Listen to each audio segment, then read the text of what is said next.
Essayez de parler plus fort, hein, alors, pour qu'on entende. Si vous n'entendez pas, il faut me le dire. Et certains appellent ça une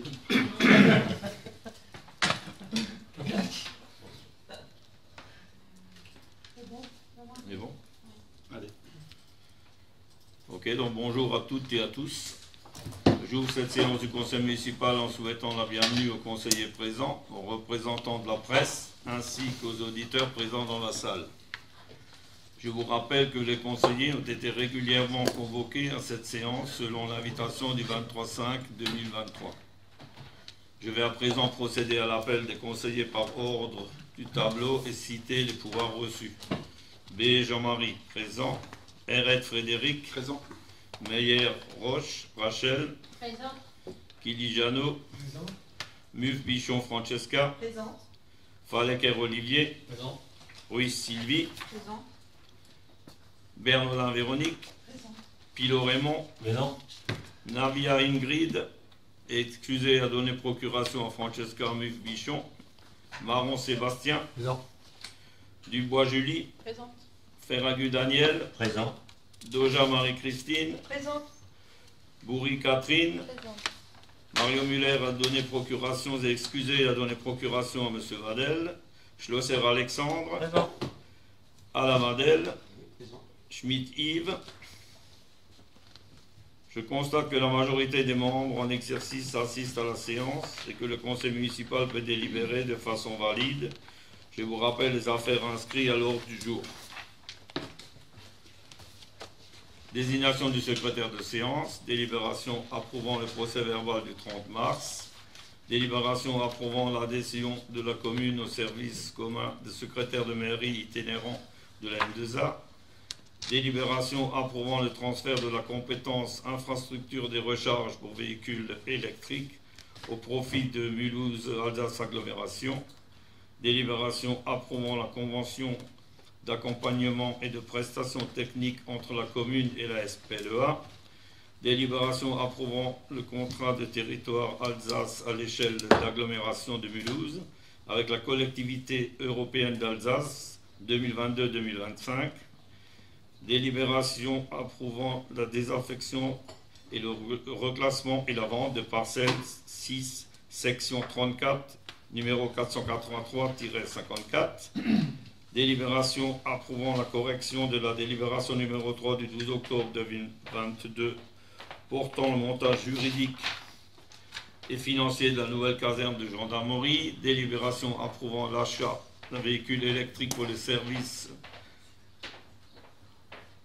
d'animation sportive mutualisée entre les 6 communes de la bande rhénane, délibération approuvant le tarif des nouveaux articles vendus par la boutique du Point I, délibération approuvant la convention constitutive d'un groupement de commandes pour la passation d'un marché public des transports scolaires des écoles élémentaires vers le centre nautique de Marsheim, délibération approuvant la revalorisation et la participation financière de la commune au risque prévoyance santé, frais de santé, délibération approuvant la dénomination des rues du lotissement des Érables, délibération approuvant la stratégie territoriale de sécurité et de prévention de la délinquance 2022 à 2026 de M2A, délibération approuvant la convention d'assistance à maîtrise d'ouvrage avec l'ADOR pour l'école maternelle, informations divers, tirage des jurés d'assises, décision prise par le maire dans le cadre de ses délégations, registre des décisions, registre des DIA, informations correspondant incendie et secours Olivier Falaker, information, présentation des travaux de la commission développement durable, sauvegarde de la biodiversité, protection de l'environnement et utilisation de l'énergie verte sera présentée lors de la séance du conseil municipal du 26/2023, du fait qu'on a beaucoup de choses à traiter ce soir et il y a aussi M. Hartmann qui va intervenir tout à l'heure pour Boréalis, donc ça ferait trop de choses à présenter dans une seule soirée. Rappel des réunions publiques, donc je vous rappelle la réunion publique du 6 et 7 juin 2023 à la salle des fêtes à 18h30. Donc là, on a prévu 2 dates verra suivant le nombre de personnes qui sont inscrites, parce qu'il faut aller s'inscrire, hein, le nombre de personnes qui sont inscrites, si on va faire qu'une seule séance ou 2 séances. Et on définira ça demain. Voilà. Demain ou après-demain, je ne sais plus quand on aura tous les résultats. Et donc on avisera les gens qui étaient dans la deuxième partie qu'il faut venir à la première, quoi, parce que pour qu'il y ait assez de monde, pour qu'il y ait un vrai échange, quoi. C'est pas la peine d'avoir 80 d'un côté et 10 de l'autre. Il y a combien d'inscrits pour le moment? Pour l'instant, il y en a plus d'une centaine. Je crois. On arriverait, si on réunit les deux, on arriverait aux alentours de 120. Le curé du village a été invité? Nous, on a mis des invitations dans tous ceux qui habitent à Haute-Marsanne. Alors, il y en a sans doute eu au presbytère. La paroisse, quoi. Oui. Sinon, je le fais moi-même, c'est pas de problème. Alors, on est d'accord là pour la salle, ça c'est bon. Rappel du prochain conseil municipal, c'est le 20 juin 2023 à la salle des fêtes, puisqu'en fait, ici c'est trop petit pour accueillir et les jeunes élus du conseil municipal des jeunes, plus nous, plus les parents qui vont venir avec les jeunes, ça va être trop juste dans la salle, et au point de vue sécurité, on ne serait pas dans les normes. Donc ce sera la salle des fêtes. Lors de ce conseil, il sera nécessaire d'élire 2 conseillers municipaux à la commission consultative communale de la chasse, ainsi qu'à la commission de dévolution. Monsieur le maire, oui. Justement concernant la commission de chasse, vous pourriez nous indiquer les modalités de ce scrutin? Si c'est pluriannuel, proportionnel ou reste au plus fort? Oui, c'est la liste. Vous l'envoyez On va vous envoyer, on vous donnera toutes les infos. Je vais les voir à la fin, je les mets tous. Ouais, mais vous nous l'envoyez là.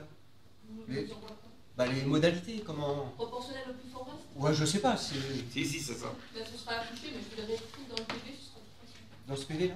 Oui. Ok. Merci. Donc je reprends, il est proposé aux conseillers que les représentants de la commune soient les mêmes pour les 2 commissions, comme sur la période précédente, donc c'est ce qui était fait la fois d'avant. Il est proposé au conseil que ces représentants soient élus au scrutin de liste à la représentation proportionnelle au plus fort reste. Donc vous avez votre réponse là, je pense. Ouais. Voilà. Les dépôts des listes est autorisé jusqu'à l'ouverture du conseil municipal du 20-6-2023. Donc vous pouvez déposer vos listes jusqu'au le 26 2023. Le jour du conseil. Ah, jusqu'au 20. Ah, 26, ouais. Non, jusqu'au 26. 20 juin, ouais. C'est pour ça que je sais pas. On est bon là? Ouais, c'est bon. Voilà. Ensuite, j'informe le conseil municipal que les agents techniques seront mis à disposition à la M2A avec d'autres employés d'autres communes de la M2A pour faire des travaux avant l'intégration de la M2A dans le bâtiment, dans leur nouveau bâtiment.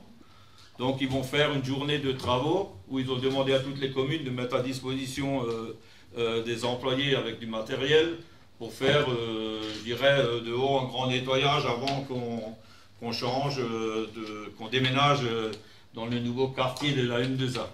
Donc il y a maison du territoire. Oui, la maison du territoire. Donc il y a des communes qui ont répondu, nous on a également répondu. Il y aura 2 à 3 personnes pendant une journée.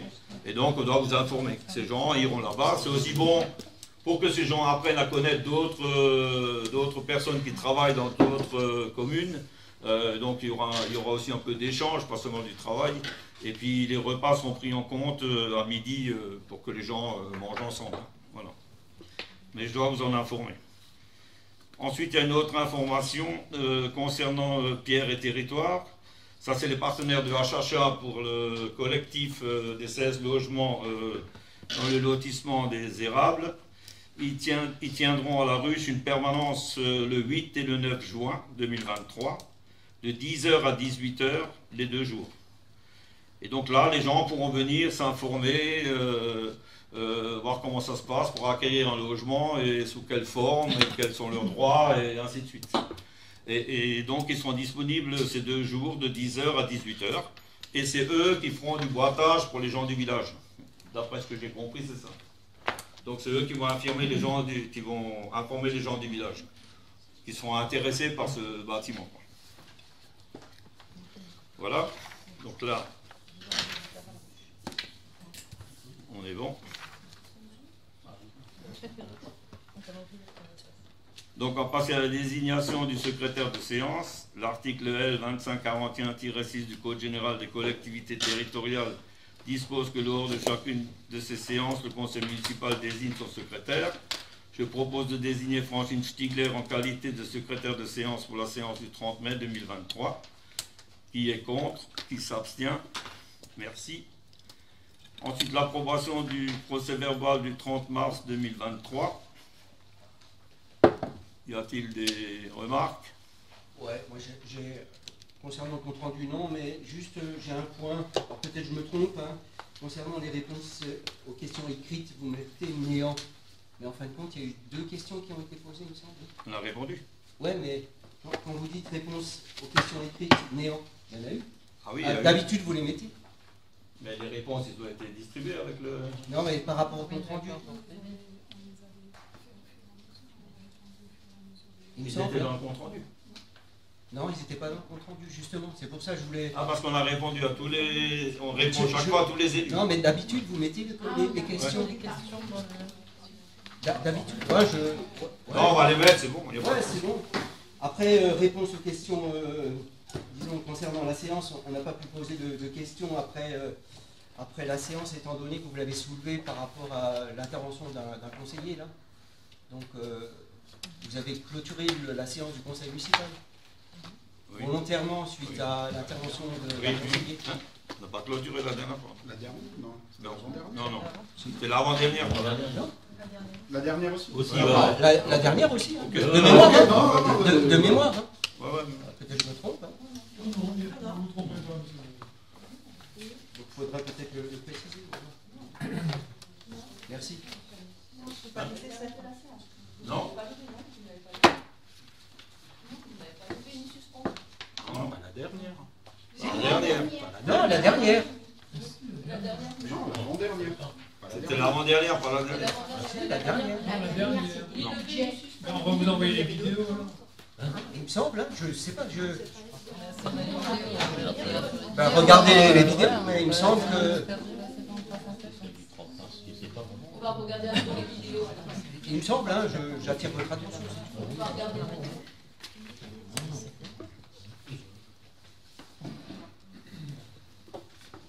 Autre chose? Non, c'est bon. Ok. Alors, qui est contre? Qui s'abstient? Merci.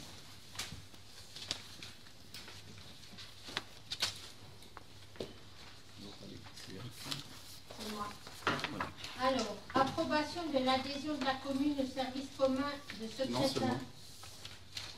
Le cadre délibération approuvant le transfert de compétences infrastructures.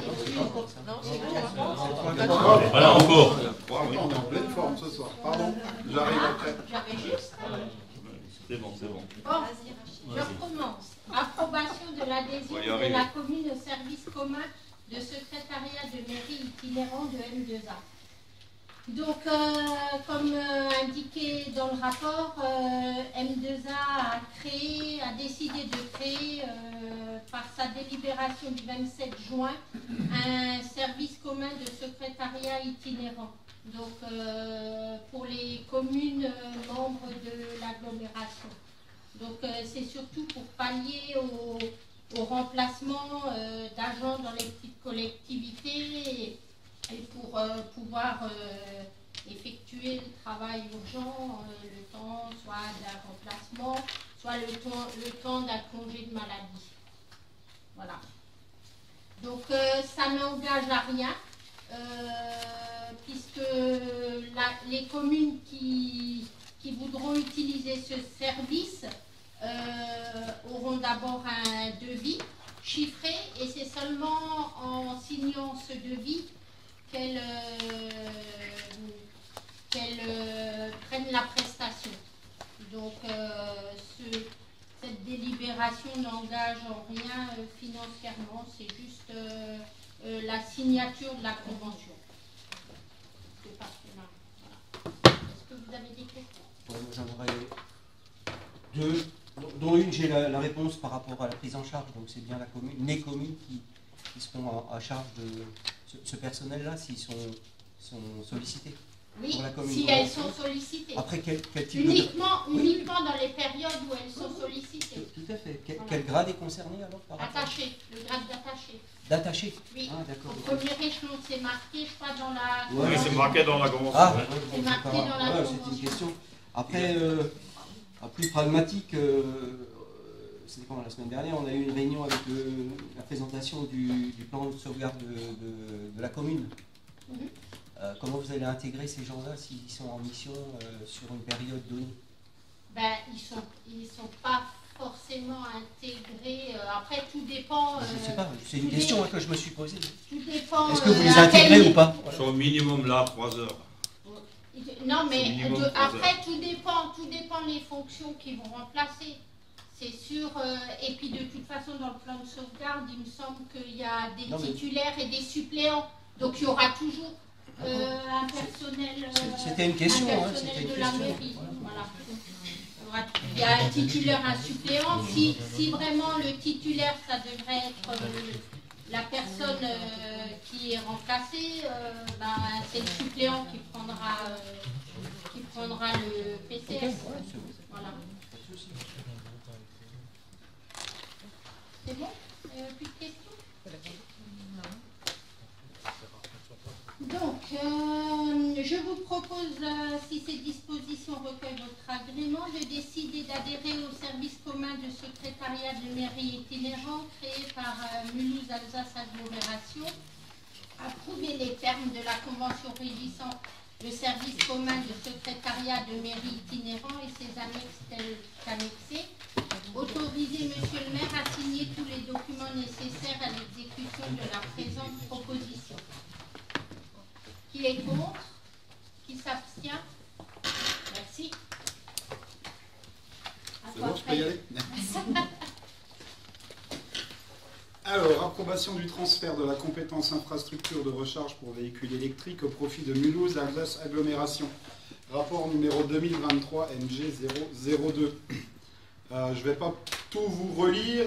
Pour faire simple, N2A a lancé des études sur l'implantation de bornes de recharge électrique. Ils ont juste oublié que tous les villages n'avaient pas délibéré pour leur donner la compétence de ce titre-là. Donc il faut qu'on délibère aujourd'hui pour leur donner la compétence sur ce dossier-là.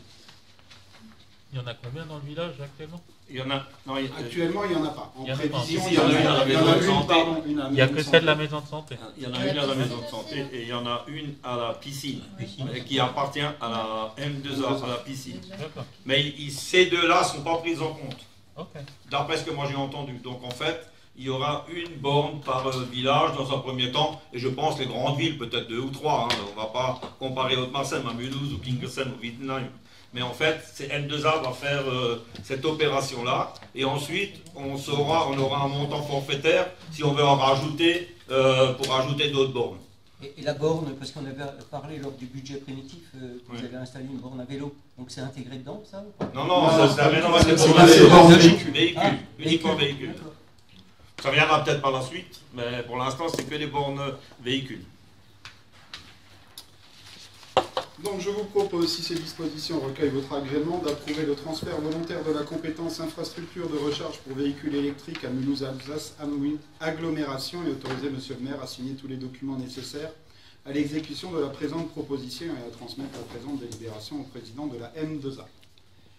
Qui est contre? Qui s'abstient? Merci. Donc maintenant, c'est à moi. C'est la convention avec la SPLEA pour les travaux que la commune va réaliser pour le compte de la SPLEA. Donc je vais commencer par le début pour essayer de vous expliquer rapidement quelle était la demande. À l'origine, dans une réunion de la SPLEA, il a été décidé que les différentes communes, enfin pas les différentes, les 6 communes de la bande rhénane feraient des travaux pour la SPLEA pour les aider à faire de l'entretien, de la tonte et du nettoyage et ce genre de travaux. Toutes les communes étaient d'accord, mais en fait chacun n'a pas les mêmes travaux à réaliser. Il y a des communes qui ont 30 mètres carrés de pelouse à tondre, et ça s'arrête là, et les autres peut-être à balayer quelques mètres carrés par-ci, par-là, et donc pas le même volume que le nôtre. Donc nous on a quand même le périscolaire, on a la crèche avec la maison bleue que vous connaissez tous, hein, c'est là où il y a la crèche, donc où quand même c'est difficile à tondre et à tailler, donc dans cette tonte il y a la taille des arbres et d'autres travaux d'entretien. Donc on a eu plusieurs réunions avec nos services techniques pour évaluer un peu ce qu'il y avait à faire. On a donc défini certains travaux, donc la tonte, tailler des arbres, des petites réparations comme graisser une porte, des choses comme ça.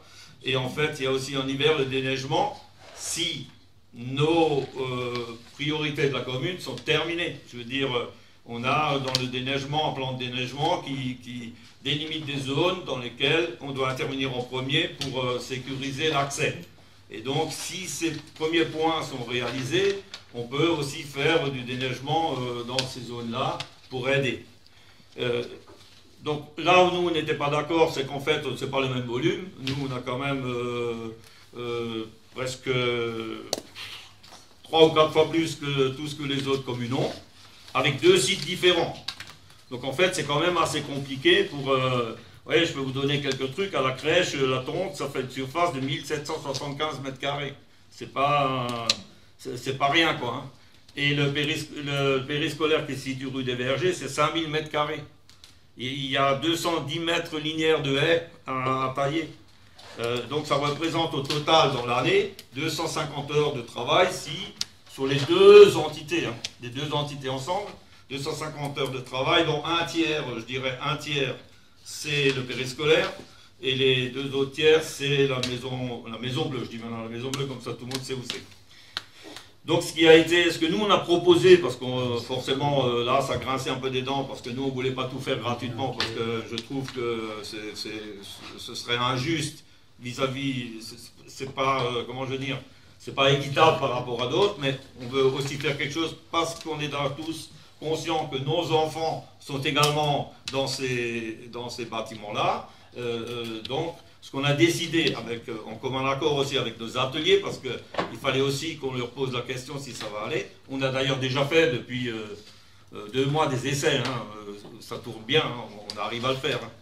Donc, on a pris, nous, gratuitement le périscolaire, parce qu'en fait, là, on peut aller avec les grosses machines, vous l'avez compris, hein, c'est des surfaces, des grandes surfaces, il n'y a pas beaucoup d'obstacles, donc avec la grande machine, on en a, pour une matinée, on arrive à tout faire, et on taille les haies 1 ou 2 fois dans l'année, donc ça passe, et les réparations, c'est des petites réparations. Donc, on s'est mis d'accord que nous, on prend en compte ce bâtiment-là.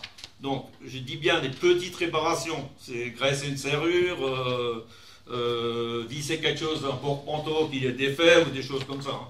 Quand c'est des travaux qui touchent le bâtiment, c'est la SPLEA qui doit le prendre en charge parce que c'est la structure. Nous, on peut les aider à trouver des entreprises pour leur faire des travaux, parce que nous, on en a quand même à la commune qui travaille pour nous. On les aide techniquement dans ce sens-là. Tout ce qui est la Maison Bleue, ce sera donc des travaux qui seront facturés. Alors, quand je dis des travaux facturés, on a fait un tarif horaire qui est de 27 € et quelques de l'heure. 27,40 hein, il me semble, voilà. Je vois que vous avez lu le document, donc c'est bien. Et donc, ensuite, tout ce qui est matériel, quand on répare quelque chose, c'est eux qui vont le prendre en charge. Si on doit acheter, je ne sais pas, une porte qu'ils ont cassée, juste la remplacer, ils payent la porte et ils nous payeront les heures pour démonter la vieille et mettre la nouvelle en place. Grossièrement, c'est ça. Donc, voilà, donc on vous propose de voter pour cette convention. On veut bien sûr aussi écouter si vous avez quelque chose à dire. Juste une question, moi je pense, je suis peut-être dans l'erreur, quoi, mais la SPLEA avant c'était une création de la communauté de communes. Oui. Ça dépendait, donc c'était oui, ça dépendait des villages eux-mêmes directement, quoi. Mais maintenant, est-ce que c'est pas M2A qui a repris tout ça? C'est marqué. C'est marqué, mais avant, les travaux qui étaient faits, c'était les employés qui étaient à la piscine, qui faisaient les travaux de réparation et qui faisaient les tontes et tout ça à la piscine. Il y a peu de chagrin en employés, il n'y en a même pas assez pour faire ce qu'il faut faire. Donc ça fait déjà assez longtemps que c'est comme ça. Et la SPLEA, c'est M2A, oui, mais c'est ce qui a été fait avec toutes les communes. Et jusqu'à maintenant, apparemment. Ouais, donc il ne serait pas idiot de demander une contribution à la M2A par rapport à ça? Non, mais la M2A, elle va faire tout ce qui est bâtiment, c'est la M2A. Oui. Tout ce qui est bâtiment, c'est la M2A. Nous, la contribution Non, je sais, M2A, non, non. mais ouais, je Donc sais. en fait, nous, on a proposé d'aider dans le sens, mais après ça va peut-être changer, puisqu'ensuite, plus tard, ils vont prendre en compte je ne sais plus combien de périscolaires et combien, tout ce qui est petite enfance, ils vont le prendre en compte à la M2A, ils sont en train de travailler dessus, et donc peut-être tout ça, ça va tomber à l'eau, et c'est la M2A qui va tout prendre en compte. Donc en fait, c'est maintenant pour, juste qu'ils ont trouvé une solution, sans doute. Bon, ben, vous savez, le temps qu'ils trouvent une solution, ça va prendre un bout de temps, hein. Il ne faut pas penser que demain matin, il y aura une solution qui va être trouvée, hein. Mais je pense que c'est un bon compromis vis-à-vis d'autres communes. Toutes les autres communes ont adhéré. On était quand même à un moment donné un peu montré du doigt parce qu'on n'était pas tout à fait d'accord, mais c'est logique parce qu'on n'a pas les mêmes travaux à réaliser, ni la même surface à tondre, par exemple. Donc, nous, on n'était pas d'accord là-dessus. Donc, maintenant, là, c'est l'accord qu'on a trouvé et c'est ce qu'on vous a présenté ce soir pour le valider ou pas, quoi, hein, voilà. C'est là où on en est pour l'instant. Bien sûr, si ça évolue, on vous dira, on sera obligé de revenir sur la convention, hein, de toute façon. Hein. Voilà. Le taux horaire, il était défini comment? Comme ça ou sur Le taux horaire, c'est un taux horaire qu'on a défini sur une moyenne des employés qu'on utilise pour faire la tonde, pour faire des travaux. Voilà. La moyenne des agents techniques. Il sera figé tout le temps de la convention. Il sera pas Oui, je pense, oui. Parce que c'est pas précisé ça. Oui, non, il sera figé, je pense. Une question. Sauf si on repasse une convention qui rend caduc celle-ci.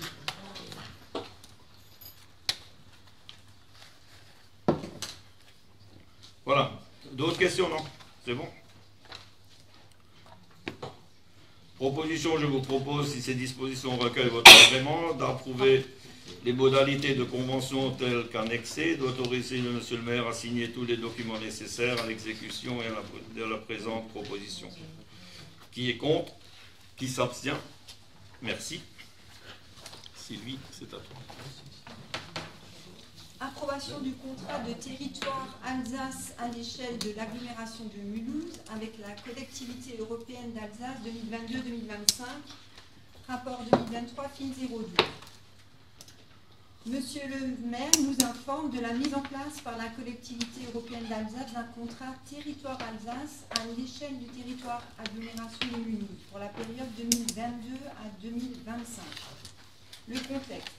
Les crises énergétiques, sociales, climatiques, ainsi la CEA a souhaité être aux côtés des acteurs locaux et ensemble a travaillé avec les acteurs locaux à la définition d'enjeux porteurs de développement en matière d'attractivité, d'environnement et écologie et de cohésion sociale. Elle a adopté le 20 juin 2022 une démarche de contractualisation avec les territoires qui mobilise des moyens en ingénierie proposés par les services de la CEA et également par les 17 structures membres du réseau d'ingénierie territoriale d'Alsace, ainsi que des aides financières conséquentes, 167 millions d'euros sur la période 2022-2025, pour accompagner la dynamique de chaque territoire d'Alsace. Les enjeux et objectifs opérationnels retenus au titre du contrat de territoire Alsace sont les suivants. Pour le territoire agglomération de Mulhouse. Enjeu territorial durable. Soutenir la reconquête de la nature en ville par le développement, la protection et la valorisation de la biodiversité. Accélérer la décarbonisation par le développement de nouveaux réseaux de chaleur. L'amélioration des performances techniques des grands équipements ou infrastructures. Le soutien aux énergies vertes. Second enjeu. Enjeu territoire solidaire. Renforcer l'offre de services du quotidien et faciliter leur accès avec comme public prioritaire les personnes fragiles en insertion, les parents et la petite enfance. Aménager les grandes infrastructures routières qui facilitent l'accès aux grands services et équipements et aider au développement des mobilités douces. Troisième enjeu, enjeu de territoire attractif. Renforcer le rayonnement des sites et établissements à vocation culturelle, patrimoniale et touristique, notamment sur les thématiques scientifiques et techniques. Développer l'offre et la qualité des équipements sportifs à destination des collégiens et des équipements sportifs de rayonnement régional. Le bénéfice d'un soutien de la CEA au titre des fonds financiers dédiés, il y en a 4, on verra plus tard, est conditionné conformément au règlement des 10 fonds par l'adoption par les communes et les établissements publics, les EPCI comme M2A. Il s'agit donc d'accepter cette délibération en approuvant la signature du contrat de territoire Alsace correspondant. Je vous ai fait toute cette lecture parce que vous retrouvez en fait les détails dans les pièces jointes. Il y a la stratégie générale du contrat du territoire Alsace qui a été faite par la CEA. Vous retrouvez les 3 enjeux et notamment les 4 fonds qui sont prévus pour les projets. Et pour faire simple, si vous voulez obtenir des fonds financiers et des aides au niveau de l'ingénierie, il s'agit d'approuver cette délibération. C'est ce qui est écrit tout simplement en page 8. Question pratique de compréhension, c'est bien la CEA qui a développé ce programme du territoire, oui. mais qui a été validé par la M2A.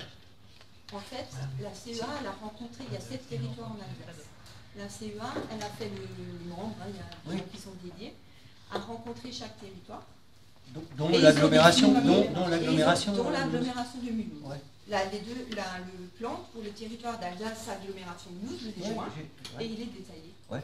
Et vous avez les trois enjeux qui sont développés, les axes et les financements. Ma seconde question, voilà. Quel est l'impact vis-à-vis de notre compétence touristique, là, tourisme, par rapport à ça? Parce Ça ne remet pas, ça remet pas en cause. En fait, nous, si on a des projets, on peut, s'ils rentrent dans ces enjeux, chercher des fonds, des subventions. Une aide technique en ingénierie. Voilà. Vous avez il n'y a pas d'impact vis-à-vis de la compétence. Non, pas du tout. Et il est bien précisé dans les 4 fonds. Le premier fonds, il n'est pas soumis à signature, les 3 autres, oui. Et dans le contrat de territoire de l'agglomération de Mulhouse, vous avez tous les termes. Un contrat reprend la durée, le suivi, l'évaluation, la résiliation. Voilà. Et les personnes qui interviennent selon les cantons définis, les conseillers d'Alsace du territoire. Voilà. Est-ce que vous avez encore des questions? Alors, je vous propose, si ces dispositions recueillent votre agrément, vu le Code général des collectivités territoriales, vu la délibération de la CEA du 20 juin 2022 portant stratégie d'accompagnement et de contractualisation avec les territoires et notamment les fonds qui l'accompagnent, vu la délibération de la CEA du 6 février 2023 portant adoption des contrats de territoire Alsace 2022-2025, vu le contrat de territoire Alsace à l'échelle du territoire agglomération de Mulhouse adopté par la CEA Alsace par délibération susvisée du 6 février 2023, et considérant l'intérêt pour la commune de s'engager dans la démarche de contractualisation et de partenariat proposé par la CEA, d'approuver ce contrat territoire Alsace à l'échelle du territoire agglomération de Mulhouse pour la période 2022-2025, tel que joint en annexe. Les éléments essentiels du contrat sont les suivants: la définition des enjeux, enjeux territoire durable, enjeux territoire solidaire, enjeux territoire attractif, l'instauration d'une gouvernance partagée pour le suivi du contrat, la co-construction du projet avec la CEA, la possibilité d'un accompagnement financier de certains projets par la CEA en fonction de leur éligibilité et de leur intérêt au regard des enjeux et objectifs précités. Et ainsi d'autoriser Monsieur le maire à signer tous les documents nécessaires à l'exécution de la présente proposition. Voilà pour la délibération. Qui est contre? Qui s'abstient? À l'unanimité. Merci. Donc là, c'est encore à moi. Donc il s'agit de... On en a déjà discuté, c'est de monsieur Getosevic, qui veut qui a demandé à la commune d'acquérir 33 mètres carrés le long de sa propriété, qui est la parcelle 378-54. Vous voyez tout ce que c'est au rond-point de la Vierge, là, en haut, là. 387. 387, j'ai dit 4. 378. 387, 54, c'est un veto civique. D'accord? On est d'accord. Et donc, pour ce faire, les 33 mètres carrés, ben, il faut les enlever de la parcelle 401-54, qui est une parcelle qui est dans le domaine public communal. Et donc, on peut déjà pas vendre, parce qu'en fait, avant de vendre une parcelle, il faut la mettre dans le domaine privé communal. Et donc, pour ce faire, il faut diviser la parcelle 401-54, qui est dans le domaine public, en deux parties. Une partie qui sera nommée 482-54, vous la voyez là-bas, et l'autre partie 483-54. Ouais, parce qu'on ne voyait pas bien sur la... Non, non, c'est 483-54. Donc la parcelle 482-54, ça restera dans le domaine public, donc on ne peut pas la céder. Et donc la parcelle 483-54 va donc passer dans le domaine privé communal pour qu'on puisse la céder, enfin la vendre à M. Gétosevic. Gétosevic. Voilà. Donc par ailleurs, le terrain cessible fait l'objet d'une évaluation immobilière qui en fixe le prix à 2500 € TTC, prix auquel faut ajouter la taxe et les frais de droit annexes, montant accepté par le futur acquéreur. Il a également payé le géomètre. D'autres questions?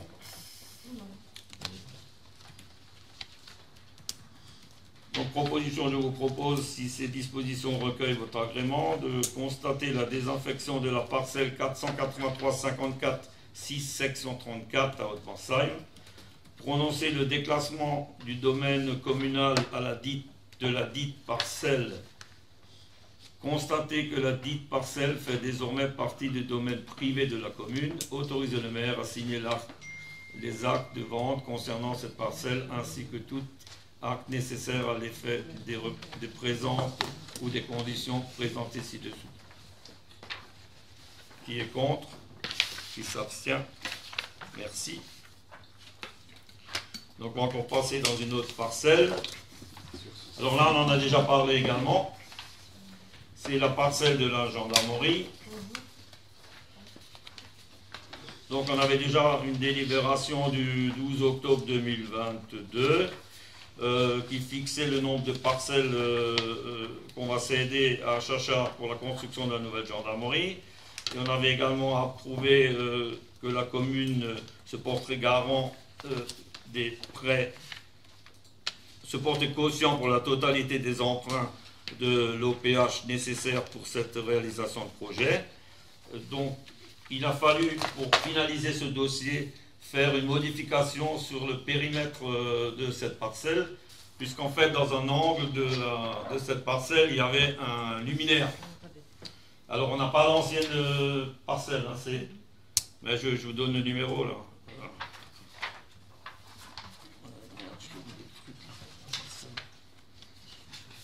Je vais voir si j'ai un plan où je vois mieux.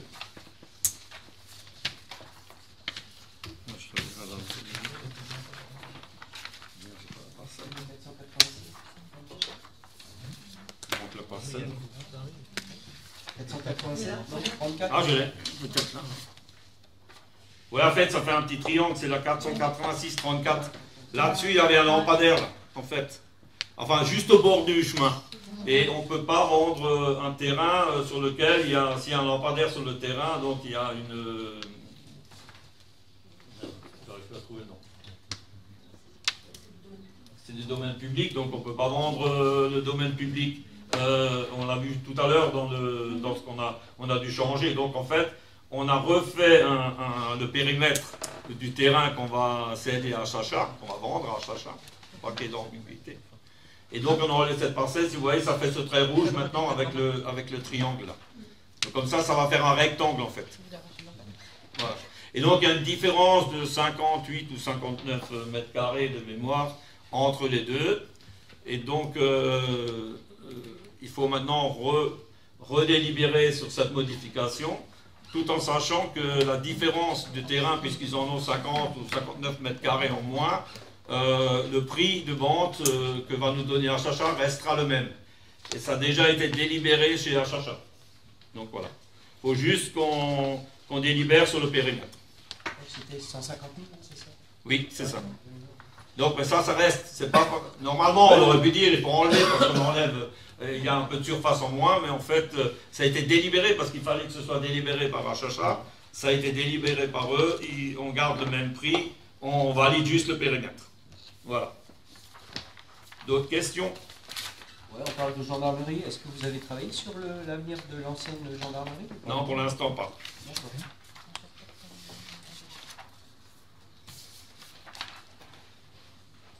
C'est bon? Je vous propose, si ces dispositions recueillent votre agrément, d'approuver l'emprise foncière corrigée du projet de construction de la nouvelle caserne de gendarmerie, telle qu'elle est décrite ci-dessous, d'autoriser le maire à signer tous les documents nécessaires à l'exécution de la présente proposition. Qui est contre? Qui s'abstient? Merci à vous. 4 abstentions. Ah, pardon, 5. excusez-moi. 5, ok, d'accord. J'étais trop vite. Ok.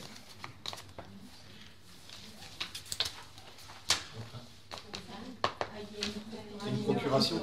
Ah oui, il y a une procuration chez eux. Ouais.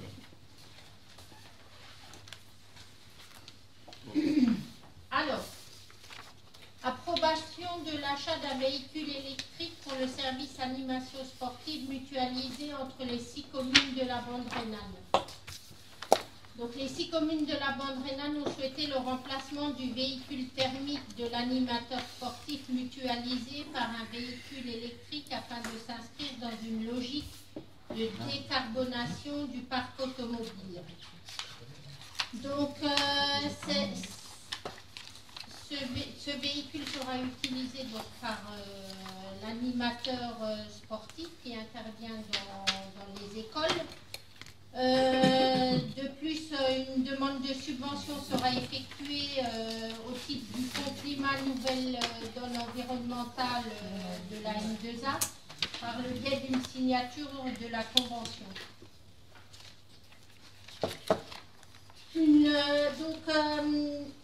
Quand on retranche la subvention par rapport au coût total du coût du Peugeot partenaire, le reste à charge sera divisé entre les 6 communes à part égale. Voilà. Et donc, vous avez pour l'instant un prix qui a été estimé l'année dernière, donc qui peut être revu un peu à la hausse cette année. Mais on vous transmettra le tarif exact. Bon, après, ça ne va pas doubler non plus. On a une date de livraison déjà? En 2024. 25 presque. Ouais. Mais bon, pour pouvoir signer le devis, il faut qu'on passe en CM. Voilà. Donc, est-ce que vous avez des questions par rapport Pourquoi à un ça? délai aussi long? Parce qu'il n'y en a pas. Pas de véhicule? Ah non. Ah, d'accord, ok. Il n'y a plus rien. Il y en avait un seul, voilà, je peux répondre, il y avait un seul véhicule qui était disponible, qui n'était pas forcément dans la catégorie ce qu'on voulait, mais on aurait pu s'arranger, mais on leur a demandé de le garder le temps qu'on délibère, parce que moi on ne peut pas réserver un véhicule, et donc entre-temps, ben, il est parti, je pense. Hein. Et donc c'est fin 2024, début 2025. Avec une commande maintenant, hein, je dirais plutôt 2025. D'ici là, on aura la subvention. La subvention, vous l'aurez après quand vous avez le véhicule. Non, mais je plaisante. Il faut d'abord avancer les fonds. Hein. Oui, je sais. Et puis donc il fallait que ça pouvait pas, le porteur du projet ne pouvait pas être 6 communes, il fallait que ça soit une seule commune qui porte le projet. Voilà. Est-ce que vous avez d'autres questions? Bon, j'en ai une petite, toute bête, mais sur les coordonnées du client, là. Il y a marqué Monsieur Vincent Meyer, commune d'Haute-Marseille. Comment ça se fait? Non, mais ça, c'était le devis. Ça, c'est D'accord, non, mais De quoi? ben, sur la proposition commerciale. Mais quand ils ont fait des devis, au début, ils ont fait des devis, puis c'est lui qui a fait des devis pour le service. Ah, c'est lui qui a fait Ah, le d'accord, service. ouais, ça n'a rien à voir, donc Non, c'est non, pas pour ça la n'a police. rien à en fait. voir. On est bien d'accord. Oui, oui, d'accord. Ok. Il y aura des devis, il y a des devis, on a des devis au nom de la commune, on a tout ce qu'il faut. Ouais, ouais. Et puis c'est marqué commune d'Haute-Marseille. Oui, oui, bien sûr. Malgré les devis, le prix est fixe, malgré le temps passé. Le prix, c'est non, surtout ça augmente tous les 3 mois là. Hein. Ouais. Oui. Ouais. Mais si on peut commander, après c'est un délai de livraison, c'est pas la même chose. Oui. Si on passe une commande à un tarif, le délai de livraison, la voiture ne peut pas augmenter, même si nous la livre dans 2 ans. D'accord. Puisqu'en fait on a commandé à tel prix. Oui. C'est le délai de livraison qui change. On est d'accord. Mais pour pouvoir signer, il faut délibérer. Voilà. Voilà. Ok. Proposition, je vous propose, si ces dispositions recueillent votre agrément, d'approuver l'achat du véhicule électrique par le service mutualisé et animation sportive entre 6 communes telles que décrit ci-dessus, sous réserve de l'obtention de la subvention sollicitée au titre du Fonds Climat Nouvelle Donne environnementale de la M2A et la participation des 6 communes au paiement du reliquat de 20% du prix d'achat. Approuver la destruction d'un véhicule thermique du parc de la commune d'Haute-Marseille. Dire que les crédits nécessaires seront inscrits au budget 2023. Autoriser Monsieur le maire à signer la convention telle qu'annexée, ainsi que tout acte nécessaire à l'effet de la présente délibération. Qui est contre? Qui s'abstient? Merci. C'est à vous. Alors, approbation des tarifs des nouveaux articles vendus par la boutique du Point Information, rapport numéro 2023, FIN 016. Donc, dans un souci de renouvellement pour des visiteurs récurrents, nous souhaitons étoffer le coin boutique. C'est pourquoi nous soumettons de nouveaux produits dont vous avez la liste, vous avez vu les photos. Vous avez vu les prix d'achat, les prix de vente. Est-ce qu'il y a des questions là-dessus? On fait que 1 cent de bénéfice sur la vente du livre du monsieur? Oui. Ok. C'est pas une erreur de frappe. Non. C'est les joies de la librairie. Ah, ok. Où les prix sont fixés par les éditeurs. Ouais, ok. Après, je trouve qu'il y a certains articles, il y a des fortes marges. Voilà.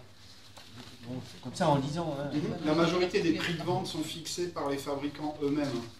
D'accord. C'est pas nous qui fixons. D'accord, d'où les écarts de prix qui peuvent se paraître. Et c'est pour aussi qu'il y ait des prix qui soient égales chez nous et eux dans leur boutique. Enfin voilà, qu'il n'y ait pas de différence de tarif.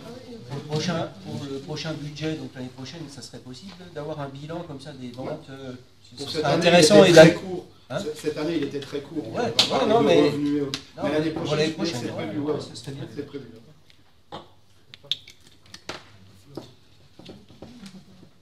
Pas d'autres questions? Donc je vous propose, si ces dispositions recueillent votre agrément, d'approuver les tarifs de la boutique du Point I tels que présentés ci-dessus et autoriser Monsieur le maire à signer tous les documents nécessaires à l'exécution de la présente proposition. Qui est contre? Qui s'abstient? Merci.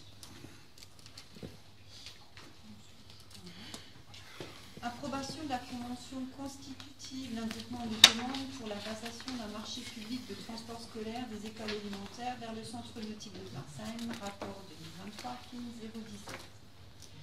Les 6 communes de la bande rhénane souhaitent reconstituer le groupement de commandes qui avait été créé à l'occasion du lancement du marché de transport scolaire vers la piscine de Marseille en 2019 et ce contrat vient à échéance en novembre 2023. C'est pour ça que nous votons ce soir pour reconstituer ce groupement de commandes. Ce groupement de commandes, il suit le code de la commande publique. Il a pour particularité que la commune de Haute-Marseille soit désignée coordonnateur du groupement et que Haute-Marseille soit chargée à ce titre de mener la procédure de passation du marché. Ensuite, chaque commune sera chargée d'assurer le suivi et l'exécution du marché, c'est-à-dire commander auprès du prestataire qui aura été choisi pour le transport et de payer les factures. C'était qui le prestataire jusqu'à maintenant? Par Pardon? C'était qui le prestataire actuel? C'était Chopin, il me semble. Ouais. En même temps, il n'y en a plus beaucoup. Hein. Ouais, Avant, il y avait beaucoup de prestataires et là, ils ont fusionné et puis le secteur est un peu en crise. Il n'y en a plus beaucoup. Il y a plus d'avant. Les trois quarts, c'est Transdev. Ouais. Vous avez des questions par rapport à ça? La convention est jointe avec les 6 communes. Donc chaque commune, bien évidemment, passe aussi cette délibération lors de leur conseil municipal. Vous avez vu la convention qui explique comment se déroule le fonctionnement et la mission du coordonnateur. Voilà. Si vous n'avez pas de questions, je peux passer. Ouais. C'est bon? Donc, je vous propose d'approuver le projet de convention constitutive de groupement de commandes pour la passation et l'exécution d'un marché public de transport scolaire entre les 6 communes, joint à la présente délibération. Approuver que la commune de Marsagne soit désignée coordonnateur du groupement de commandes. Dire que les missions de coordination gérées par la commune de Marsagne seront consenties à titre gratuit. Et autoriser Monsieur le maire à signer tout acte afférent à la présente proposition. Qui est contre? Qui s'abstient? À l'unanimité. Approbation de la revalorisation de la participation financière de la commune au risque prévoyance frais de santé. Alors, nous avons délibéré le 19 décembre 2012, donc ça fait il y a très longtemps, hein, sur la participation aux frais de santé pour les agents de la commune. Donc il y avait des tranches et en fonction des tranches, il y avait un montant de participation. Il y avait aussi un montant pour la participation pour le conjoint ou concubin et la participation pour les différents enfants. Vu l'augmentation de l'inflation et l'augmentation des coûts de contrat de prévoyance santé pour les agents, nous avons décidé d'augmenter la participation de la commune pour les frais de santé. Donc, comme vous l'avez défini, avec d'autres tranches et les montants réévalués. Est-ce que vous avez des questions?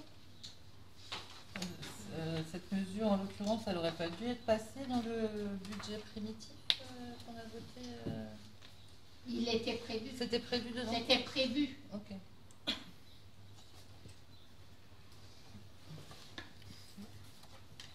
On l'avait évoqué en commission personnelle, on l'avait mis dedans et on s'est dit, voilà, si c'est acté, on aura les crédits déjà disponibles. Ok, du coup, ça doit avoir à peu près quel impact financier? C'est le deuxième pavé qui est repris dans le dessous, je pense. Après, c'est les augmentations en compte. Vous regardez, c'est pas énorme, 10 euros. Hein, ça va pas chercher. Après, j'ai pas le chiffrage exact, total.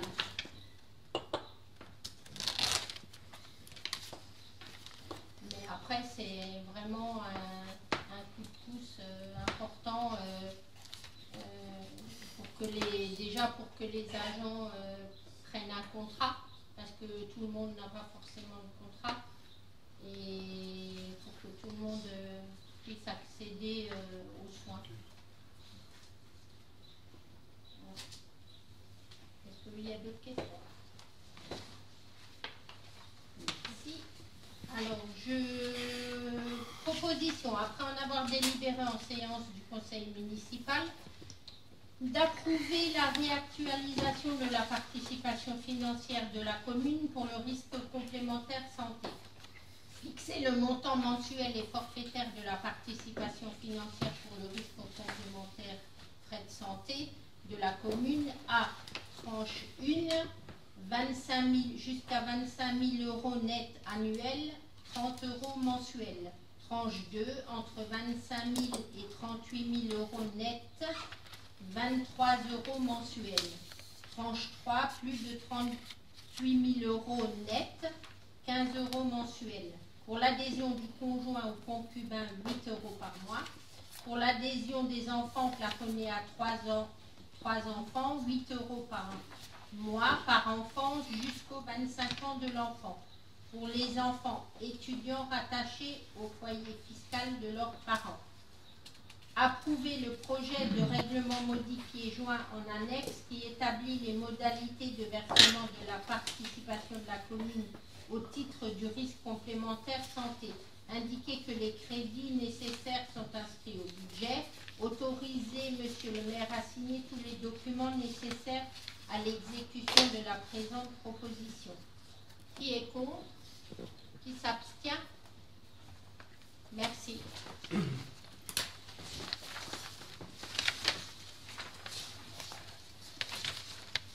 Ensuite, travaux et sécurité. Approbation de la dénomination des rues du lotissement Les Érables. Donc, vu les différentes délibérations de 2021 et 2022, approuvons la cession foncière à HHA permettant l'aménagement d'une résidence d'autonomie. Le collectif est de l'eau à bâtir, considérant que les voies du secteur lotissement Les Érables ne portent pas de dénomination nécessaire pour faciliter notamment les services de la poste, les services de secours. Considérant qu'il appartient au CM de valider le principe de procéder au nommage et numérotage des voies de la commune, d'autoriser l'engagement des démarches préalables à leur mise en œuvre, et considérant qu'il appartient également au CM de choisir par délibération le nom des rues, voies, places et lieux-dits de la commune, y compris les voies privées ouvertes à la circulation. Il est soumis à l'approbation du Conseil les dénominations suivantes pour le lotissement Les Érables, dont le plan vous a été annexé. Donc, un choix de rue du Noyer et rue du Pommier. Est-ce que vous avez des questions? Ouais. Sur le plan, là, je vois qu'il y a 3 sens interdits. La sortie ou l'entrée, je ne sais pas.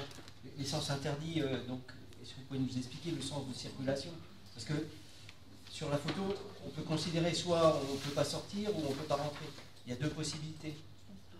Il y a la sortie rue du Général de Gaulle depuis le point A. Donc, de toute façon, l'entrée pour la résidence d'autonomie se fera par non, c'est pas ça, c'est la rue du Général de Gaulle. Oui.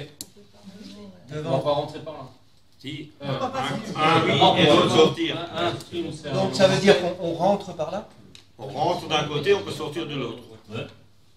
La voie B, je crois. Non, l'autre. La voie A, elle est en sens unique. La voie A, on ne peut pas sortir. Elle est en sens unique. Voilà. L'entrée de résidence autonomie. On ne peut pas sortir, c'est ça? Non, on ne peut pas sortir. On peut rentrer.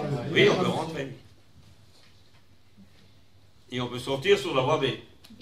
Ouais. Ah oui, et puis l'autre, rue de Hambourg. Donc la C, elle est en double circulation. Oui. Après, ça peut encore être modifié. Après, s'il faut, là, on choisit le nom des rues par le sens de circulation. Non, mais comme il y a des sens interdits, on s'était posé la question, c'est tout. Oui, mais on ne choisit pas de circulation pour l'instant. On choisit. Pour comprendre, c'est tout. Ouais, voilà. On est où la destruction de la grange?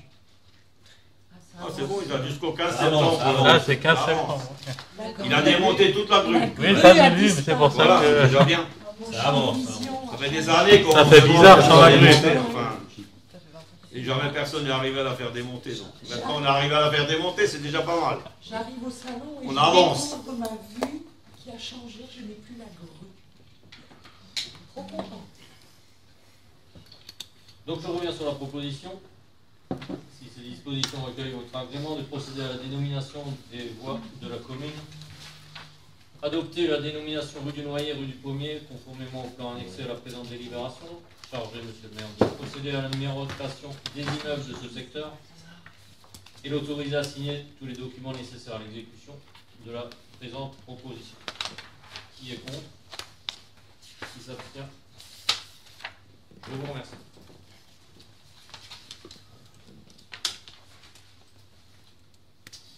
L'approbation de la stratégie territoriale de sécurité et de prévention de la délinquance 2022 à 2026 de M2A.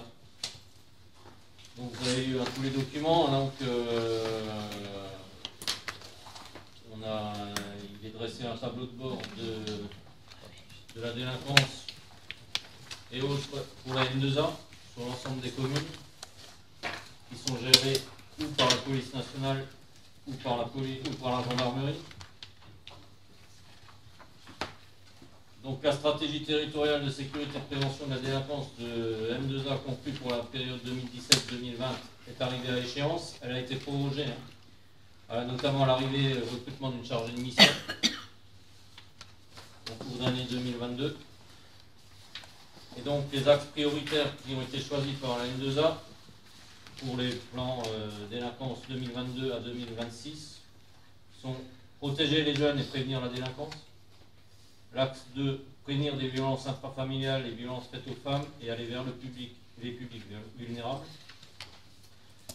Le troisième axe, veiller à la sécurité et la tranquillité publique par un partenariat fort et en associant la population. Et l'axe 4, renforcer la sécurité routière sur le territoire. Donc cette stratégie territoriale de sécurité et de prévention a été validée par le Conseil d'agglomération le 27 mars 2023. Vous aviez tous les documents, est-ce qu'il y a des questions?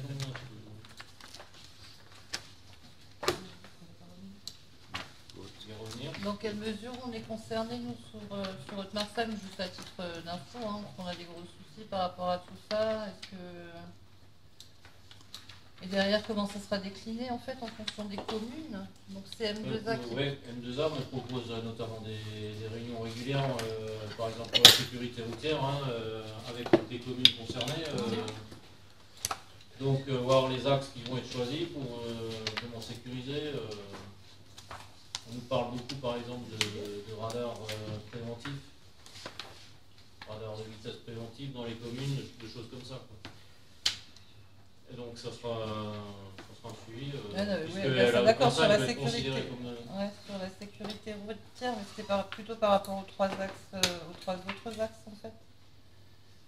Protéger les jeunes et prévenir de la délinquance avec toutes les écoles qu'on a, je pense qu'on est quand même assez concernés. Les violences intrafamiliales, les violences faites aux femmes, on les trouve partout. Quant à la sécurité et tranquillité publique, c'est quand même un axe prioritaire pour tous nos habitants. Ok. Et qu'est-ce que vous entendez par assurer la tranquillité publique par un partenariat fort et en associant la population? Dans quelle mesure et comment on compte mettre ça en place? Alors, comme dit, c'est encore des réunions qui feront objet au fur et à mesure au niveau de la M2A. Mais indépendamment de la M2A. Après, je pense qu'ils vont recueillir aussi les remontées des gendarmes, de la gendarmerie et des polices municipales, de toute façon. Mais qui d'entre vous a participé aux travaux de ce document? Moi, j'ai notamment participé aux travaux de sécurité routière. C'est tout, quoi. Pour l'instant, oui. Non, mais ce que je veux dire, c'est quand même assez incroyable qu'on doive approuver un document où personne d'entre nous n'a participé globalement, quoi.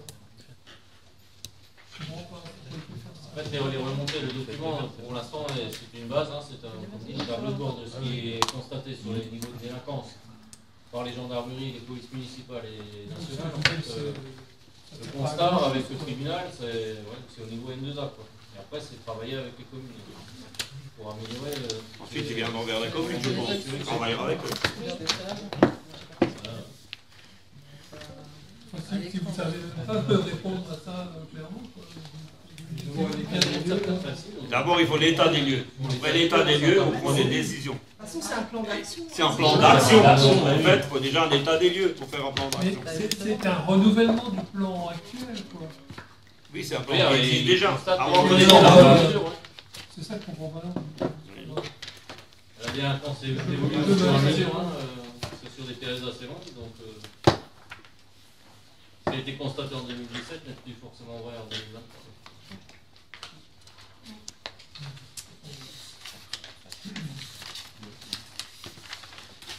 Donc je vous propose, si ces dispositions recueillent votre agrément, d'approuver la stratégie territoriale de sécurité et de prévention de la délinquance pour la période 2022 à 2026 telle qu'annexée, et autoriser M. le maire à signer la stratégie territoriale de sécurité et de prévention de la délinquance ainsi que tout acte nécessaire à l'effet de la présente délibération. Qui est contre? Qui s'abstient? Monsieur Schmitt, Je vous remercie. Ensuite, approbation de la convention d'assistance à maîtrise d'ouvrage avec l'ADOR pour l'école maternelle. Donc, le conseil municipal a fait le choix pour 2023 de porter au budget les travaux de réhabilitation de l'école maternelle de Marseille. Programme de réhabilitation de l'école qui porte notamment sur le réaménagement de la cour, en y intégrant des nouvelles orientations en matière de développement durable, espace vert ou pluvial, projet pédagogique, vu avec les enseignantes notamment.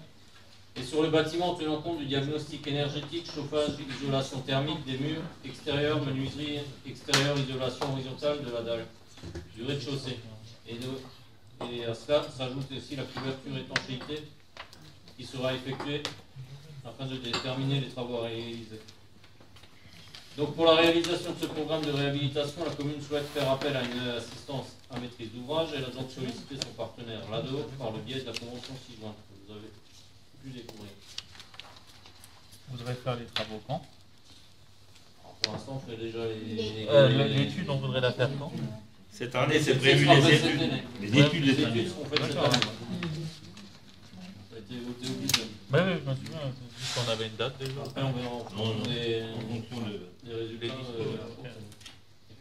Si on verra ce qu'il y a comme travaux au point de vue thermique et tout ça à réaliser, puis on verra ce que ça va faire comme montant déjà. Il y a pas mal d'étanchéité à faire au niveau de la toiture, notamment. Avant même de faire effectivement la cour.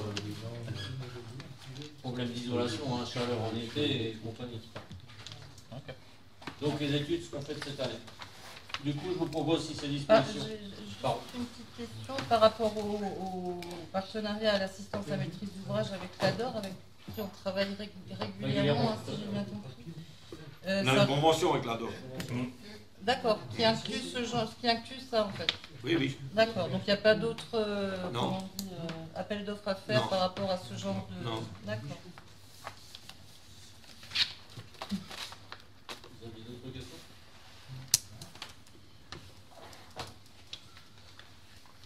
Donc je vous propose d'approuver la convention d'assistance à maîtrise d'ouvrage avec l'ADOR telle qu'annexée et autoriser M. le maire à signer tout acte nécessaire à l'effet de la présente délibération. Qui est contre? Qui s'abstient? Je vous remercie. Donc ensuite c'est à moi, je crois.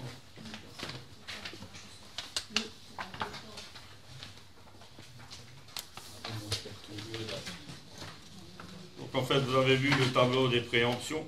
Donc vous avez des questions là-dessus? Oui, j'en ai une. Oui. La dernière, la non bâtie en cours d'instruction par la M2A. Pourquoi? Ouais. Alors, je vous réponds après, nous allons faire le tirage au sort des assises. Donc, on est prêt, Francine? Il y en a 6, hein, c'est ça hein? Il y en a 6, ouais.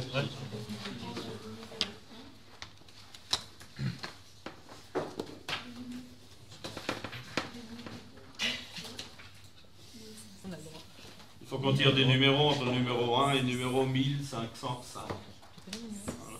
6 numéros. Le 666. Attends, on va noter. Non,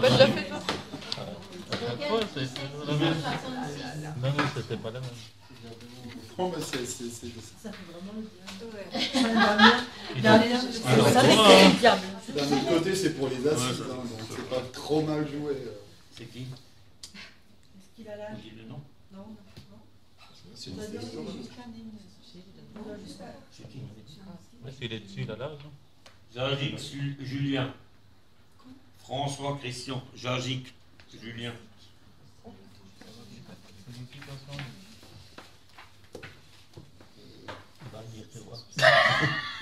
Il va me crever les pieds. Je sais pas c'est qui. Après, il faut qu'il soit tiré au sort. C'est Jardin Gérard. Tiens. Voilà. On va prendre un truc aussi parce que les lignes c'est trop près. Voilà. Ok. Jardin Gérard. Il habite rue de Baldassin. Il habite chez toi là-bas? Ah, 5 rue de Baldassin, c'est mon voisin. Au bout. Ok. Il a l'âge? Oui, lui il a l'âge. faut avoir 23 ans, je crois, au moins. Non, 2024. Non, je sais, il n'y a pas de...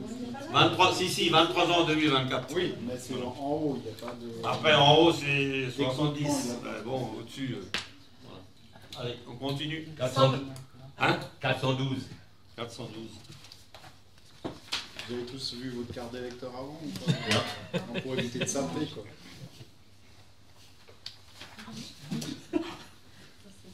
Ça y est, Tilou a perdu son chiffre. Elle a peur de faire une boulette. Elle a oublié le numéro.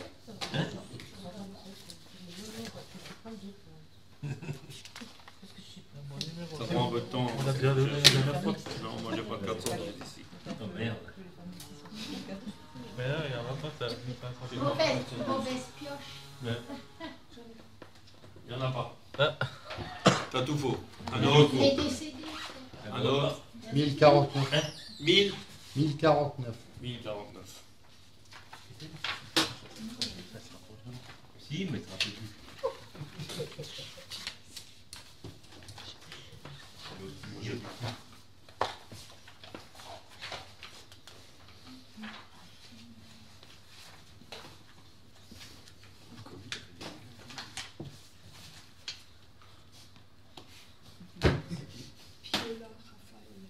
Piola Raphaël. 26 ans. Voilà. Elle a la bonne fils. Rue des Tulipes. Il est bon, hein. 208. Combien 208. 208. Je sais pas. 308, c'est pas la peine de regarder, non.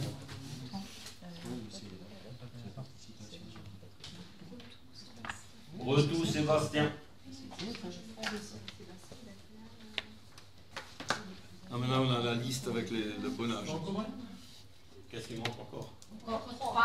Encore 3. 524. Non, on a pas besoin d'avoir... 524. On a de plus en plus de féminicides qui sont entre nous. Geoffrey Ludivine. 7 Square de la Poste. Le 1, parce qu'il n'est jamais pris, donc il n'y avait pas de raison. Bah ouais. Il n'est jamais tiré au sort. Non, c'est avec un A.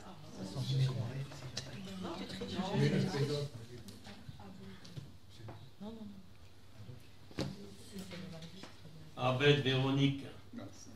55 rue du Général de Gaulle. Hein? Elle n'habite plus là? Elle est inscrite sur la liste électorale. Elle est sur la liste électorale. Elle a déménagé il y a 2 ans. Oui, mais C'est qu'elle s'est pas inscrite d'ailleurs. Donc elle est, on peut rien Non, faire. non, Sur non, la pas liste. du tout. Il triche. Voilà, elle a su. C'est le hasard. Qu'est-ce qu'il en manque encore combien? 707. 707. Il passe de la voiture à la ville.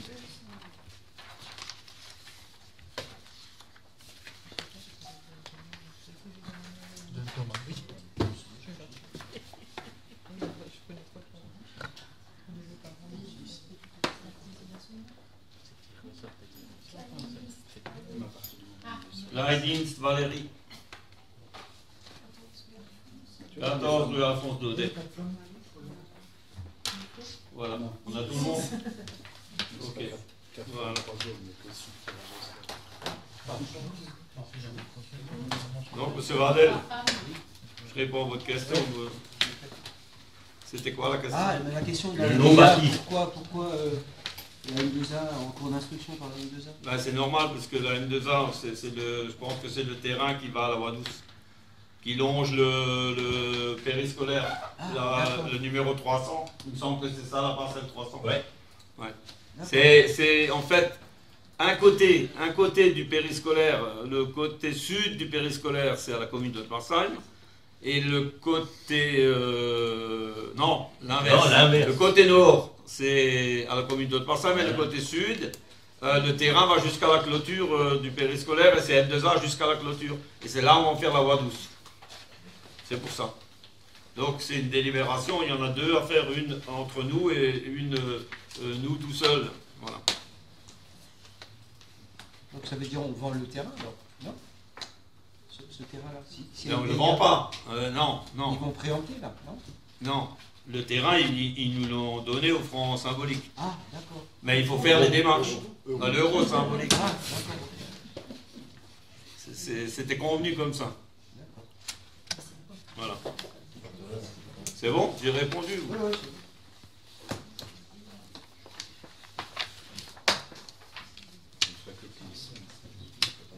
Ensuite, on a les décisions. Moi j'ai des questions. Ouais, j'écoute. La facture de gaz, c'est pour quelle période? C'est 6 mois, je pense, non? De quoi? La facture de gaz. Ah, la facture de gaz, les 11 000 et les 13 000. Là, ça douille. Hein. C'est un mois. C'est un mois de gaz, un mois, ça? ouais. Ok.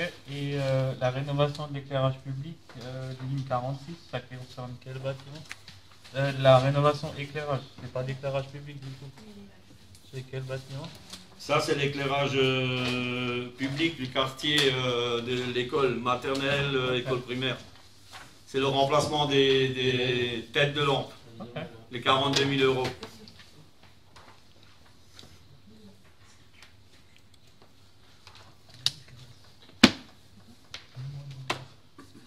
C'est bon? Ok.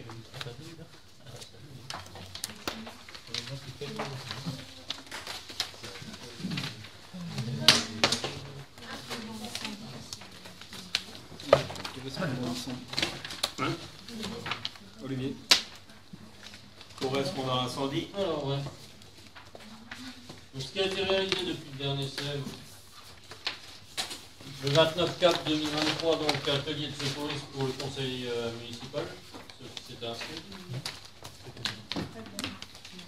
Ça a été officié donc par Stéphanie et Michael. À la caserne, ouais. Ensuite, la rédaction du DICNIM est terminée. On verra pour distribuer aux habitants, hein, donc consultable bien sûr en mairie. Également une formation en gestion de crise à Colmar pour moi en avril. L'organisation de réunions pour expliquer le PCS et éventuellement voir pour l'organisation d'un exercice soit le 12 juin, soit peut-être en septembre, on verra encore à quel niveau. À quel niveau. Et enfin, une sensibilisation à la conduite des cycles et trottinettes à l'école primaire avec la police municipale, ça a été fait ce matin. C'est pas premier après point. le 12. Hein? C'est pas sur le 12 l'exercice? Bon, on va voir, Parce que on va encore voir, mais théoriquement, on est 12. On a l'exercice. 12 juin, ouais. Bon, on n'a pas décidé. On n'a pas, ouais, il faut qu'on voit quel point on est avancé. Ok. Je vais amener des précisions. Là. Donc en fait, normalement, on a prévu un exercice le 12. Moi, j'aimerais, avec les services internes lesquels on travaillait avec Olivier, j'aimerais refaire un tour sur ce qui a été fait, présenté, parce que je pense qu'il faut peut-être encore améliorer des choses pour arriver à quelque chose où on peut faire aussi, nous, peut-être un petit exercice en interne pour être sûr, avant d'aller faire un exercice avec quelqu'un qui va nous corriger et va corriger 80% de ce qu'on va leur dire ou comment on va se comporter. C'est pas aussi simple que ça, en fait. Maintenant, ce qu'il faut, c'est bien assimiler, parce qu'en fait, le PCS, c'est quoi? C'est un meuble avec plein de tiroirs. Et ces tiroirs, le COS, donc qui est le maire, hein, bien sûr s'il est présent, hein, ou l'adjoint, peut, par rapport à une situation, ouvrir ces tiroirs. Déjà, doit se rendre compte à quoi on est confronté, analyser la situation et ensuite prendre des mesures, soit pour des mesures imminentes ou pas, et donc va décider s'il va déclencher le PCS en fait. C'est comme ça que ça doit fonctionner. Et ensuite, on peut ouvrir toutes ces cases. Et les cases, c'est ce qu'on vous présente à chaque fois dans quelle case vous êtes en fait. Et donc, chacun doit savoir dans cette case qu'est-ce qu'il doit faire. Et en fonction des besoins, on activera ces cases. Donc, je pense qu'on ne peut pas faire ça aussi rapidement que ça, mais on va en discuter. Hein.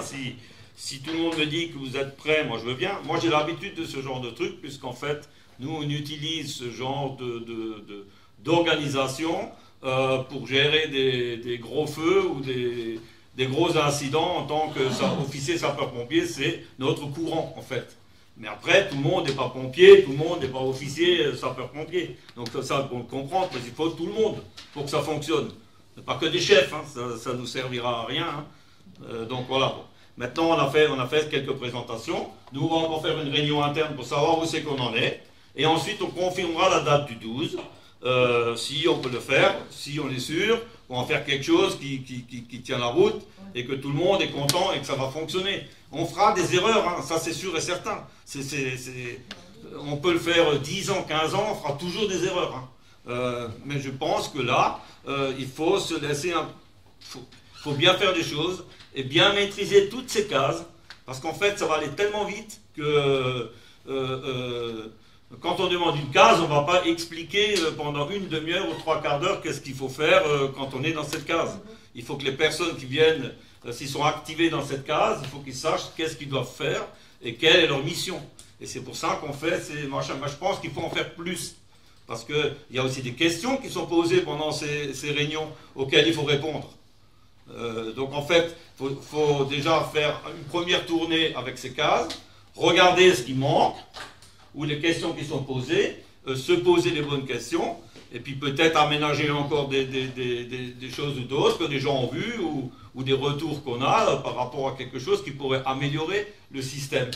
Une fois qu'on aura fait ce travail ensemble, on ira vers quelque chose de cohérent et qui va fonctionner. Le PCS, il a été écrit, c'est un travail quand même considérable, je dois quand même le dire, hein. Et là, je remercie tous les gens qui ont participé à son élaboration, et aussi Stéphanie Meder qui s'est donné à fond là-dedans, qui a fait vraiment du bon boulot. Il faut qu'on la félicite pour ce qui a été fait, mais on peut peut-être, je dis encore une fois, quand on est dans ces cases, amener des trucs qui peuvent amener et faire mûrir un peu encore ce truc pour qu'on arrive pour tendre vers quelque chose qui fonctionne et où chacun trouve sa place dans le système. En fait, il faut que chacun trouve sa place, parce que sinon ça ne fonctionnera pas. Ensuite, on peut faire les plans qu'on veut, je vous dis tout de suite, on peut faire les plans qu'on veut, mais peut-être moi le dimanche où il arrive quelque chose, je suis en montagne en train de me promener, ou en vacances, et donc il faudra que quelqu'un d'autre prenne le relais. C'est pas aussi simple que ça. Donc, puis quand la journée, il y a tous les employés de la commune, c'est plus facile pour moi, parce que quand je suis là, je les ai tout de suite sous la main si j'ai besoin de quelque chose. Mais admettons le soir, le samedi et le dimanche, c'est pas la même littérature. Hein. On a beau avoir un bouquin qui fait 250 pages et que chacun connaît son carré, mais si les gens ne sont pas là quand on en a besoin, ça fonctionnera un peu moins bien. Il faudra trouver quelqu'un d'autre pour remplir ces cases où les gens manquent.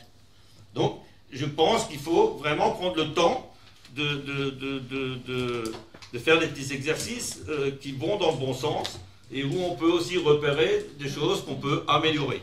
Et ensuite, on arrivera à faire un exercice entre nous, on trouvera un moyen d'en faire un, et après, s'inscrire sur cette plateforme, c'est bien, parce que c'est quelqu'un de l'extérieur qui va corriger ce qu'on fait. Ça, c'est très bien. Mais il faut quand même qu'on ait un minima pour aller sur cette plateforme, parce que sinon, on va se faire manger, quoi. C'est ça que je veux dire. Et c'est très très important. Et il y a déjà des questions qui ont été soulevées pendant les premières réunions qui peuvent amener des choses. C'est constructif. On peut faire. Il y a des choses qui peuvent être intégrées. Et il faut le faire. Il faut prendre le temps de le faire correctement. Voilà ce que je voulais apporter comme réponse au 12 juin. Désolé. Ensuite, les projets ont mis la présence des enfants du CME qui participeront à la séance de juin. On va partir sur les préventions feux de forêt, notamment les rappels pour les piscines en mai, juin. Sur les hautes mags, notamment. Il y aura également un rappel avant le 13 juillet, bien sûr, des feux d'artifice. L'atelier secourisme aux habitants se fera après la rentrée, hein, donc il y a encore les dates à définir. Et l'atelier de secourisme pour les enfants à l'école élémentaire, qui sera à la rentrée 2023-2024, l'organisation est en cours avec le directeur de l'école également. Donc je pense qu'il faut les intégrer également dans ce genre d'atelier. Très important pour eux. Avez-vous des questions? Non, c'est bon. Je vous remercie. Parce qu'il faut qu'il branche oui, on peut parler là-bas.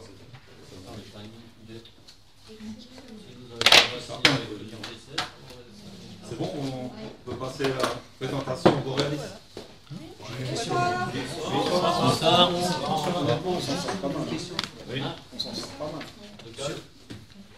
Sur le plan local de réalisme intercommunal, j'ai vu que l'élaboration du PLU, il y a un dossier de concertation. Donc j'étais pas voir encore. On est concerné le PLU, non, le PLU. C'est PLU maintenant. Ouais, non, mais je suis d'accord. Ça correspond à quoi ça, ce PLU? Pourquoi vous faites une information sur le PLU? Il y a des. Alors, je vois, le dossier de concertation est consultable à l'accueil de la mairie ou à l'adresse. Ah, mais ça, c'est pour un truc bien précis. Je ne sais pas répondre, répondre. Ouais, pour connaître un peu le. Oui, le sujet. Ouais, le sujet. Hein. Il n'y a aucun problème. Je crois que c'était pour la CCI, je ne suis pas sûr.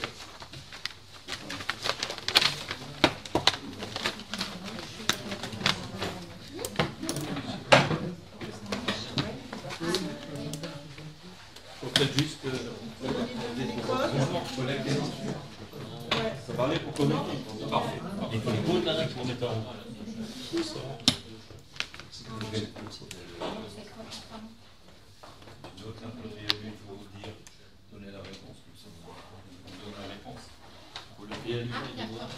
Ce qui était dans le roadmap, dans le PLU. Bon. Donc je tiens à remercier M. Hartmann qui est le directeur de Borealis Pécrin. Bonsoir. Qui vient nous présenter le nouveau projet hydrogène verte là, pour la fabrication de leurs produits, hein, c'est ça? L'hydrogène, effectivement, enfin, la fabrication d'hydrogène tout d'abord, et puis après derrière, voilà, en matière première pour nos produits finis. Voilà. Le temps qu'on paie ces démarches, je vais peut-être me présenter en quelques. Je crois qu'on a effectivement l'occasion de travailler dans ça.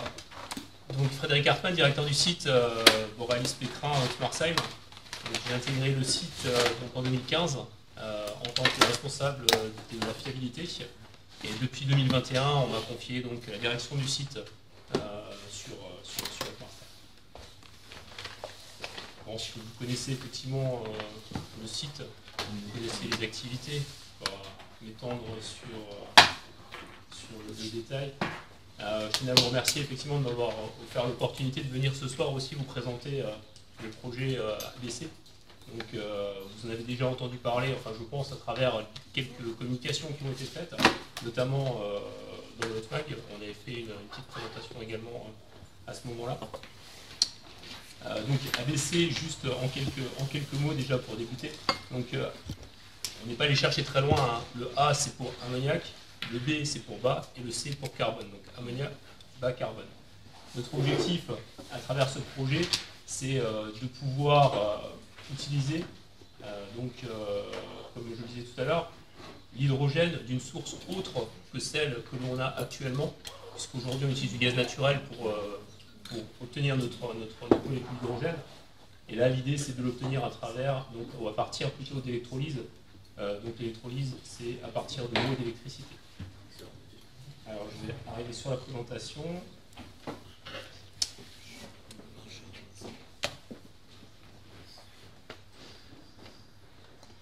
Peut-être s'il avait déjà mis, ça se saurait. S'il avait déjà mis, ça se saurait.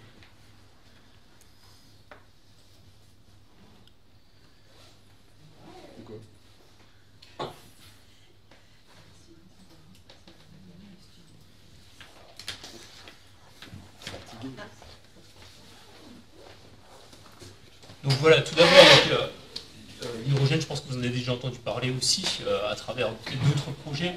C'est un sujet hautement d'actualité ces dernières années. Donc nous, Borealis Marsheim, nous avons choisi de partir en partenariat avec la société Alionix, qui est une filiale du groupe EDF, donc, qui est spécialisée dans la production d'hydrogène. Aujourd'hui, la combinaison, je dirais, entre un industriel, ou en tout cas un développeur de solutions sur l'hydrogène et un industriel qui, lui, a besoin d'hydrogène, cette combinaison nous permet effectivement une production d'hydrogène à plus grande échelle que celle que l'on connaît habituellement. L'hydrogène aujourd'hui est principalement aussi axé sur le transport. Donc ce sont des unités qui sont relativement, je dirais, restreintes par rapport à celles qu'on souhaite mettre en œuvre sur le site de Marseille. Donc des solutions innovantes. Donc c'est notre objectif de pouvoir démontrer effectivement que cette solution, elle permet effectivement d'amener une solution réelle pour les industriels et bien sûr durable. Avec une particularité aussi, c'est qu'elle ne sera pas uniquement dédiée aux industriels, comme je vous disais tout à l'heure, Dynamics est aussi actif dans le domaine du transport. Et la volonté, c'est de garder une partie de l'hydrogène qui sera produit sur le site pour justement le transport. Donc la localisation, vous connaissez tous les avantages que peut offrir Haute-Marseille en termes de localisation. Je ne vais pas vous faire entrer trop dans le détail ici. Voilà, donc on a effectivement l'accès à de grandes infrastructures. Donc quelque chose de très intéressant. Le projet en lui-même, donc avant tout, c'est une solution qui se veut et qui a pour objectif de décarboner l'industrie des engrais. Donc l'électrolyseur dont on parle là, c'est un électrolyseur de l'ordre de 50 MW, avec, comme vous le voyez, donc, une destination à travers l'industrie elle-même pour Borealis et pour la production des engrais, et une autre qui reste effectivement pour peut-être d'autres industriels, ou alors la mobilité, le transport. Donc, notre accord de partenariat a été signé déjà bientôt depuis 2 ans. Je vous disais donc 50 MW d'électrolyse qui nous permettront de produire 36 000 tonnes d'ammoniac bas carbone par an. Ça représente à peu près 15% de nos besoins en hydrogène pour le site. Alors, on n'est pas parti sur une solution à 100% pour le moment.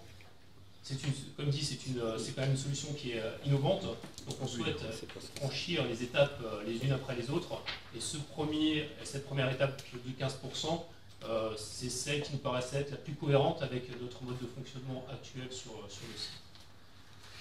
Donc globalement, ces 15% d'hydrogène produits par électrolyse nous permettront également d'économiser, ou en tout cas de réduire notre empreinte carbone de l'ordre de 48 000 tonnes de CO2 par an.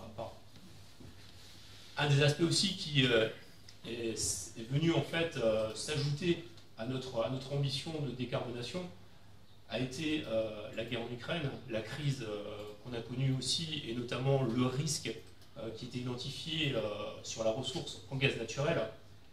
À travers ce projet également, on garde une certaine souveraineté sur l'hydrogène bas carbone, et en tout cas on enlève une dépendance au gaz naturel, puisque l'électrolyse, encore une fois, c'est la séparation de l'atome d'hydrogène et de l'atome d'oxygène qui provient donc de l'eau. Le point, je dirais, le plus difficile sur ce projet est l'alimentation en électricité. Voilà. Et la ressource effectivement électrique. Le rendement de la réaction est très mauvais. Alors le rendement, la prise en compte en tout cas du rendement est prise en compte dans le c'est pas l'efficacité énergétique, c'est qu'il faut effectivement beaucoup d'énergie pour pouvoir séparer la molécule. Donc initialement vous partez pour 15% d'hydrogène. Et l'objectif des 100% c'est alors les 15% déjà, pour parler des premiers 15%, l'objectif des 15% c'est juste sur le planning d'après, la mise en service. Donc aujourd'hui on est encore en phase d'études d'ingénierie. Donc on a également fait un certain nombre de demandes de subventions qui sont actuellement en cours, pour lesquelles on n'a pas encore eu tous les retours. L'objectif étant, comme vous voyez ici, de pouvoir mettre en service l'installation fin 2025, tout début 2026. Notre idée est déjà de pouvoir combiner la mise en service de cet électrolyseur avec notre prochain arrêt qui sera en 2026, donc début 2026, tout début 2026. Et dans les points critiques qu'on a identifiés, il y a bien sûr la partie autorisation qui nécessite un certain nombre d'étapes qui sont relativement enfin, qui s'enchaînent, donc auxquelles il faut rester attentif, et bien sûr l'accès à l'électron, à l'électricité, notamment le raccordement électrique, puisque nous avons tiré une ligne en fait pour pouvoir spécifique, alors peut-être pas, en tout cas nos besoins en électricité vont être couverts par une ligne effectivement. Après je ne sais pas quelle sera la destination finale de la ligne, est-ce qu'il y aura encore d'autres raccordements qui seront pris dessus. En tout cas pour nous effectivement il y aura une ligne qui sera ajoutée.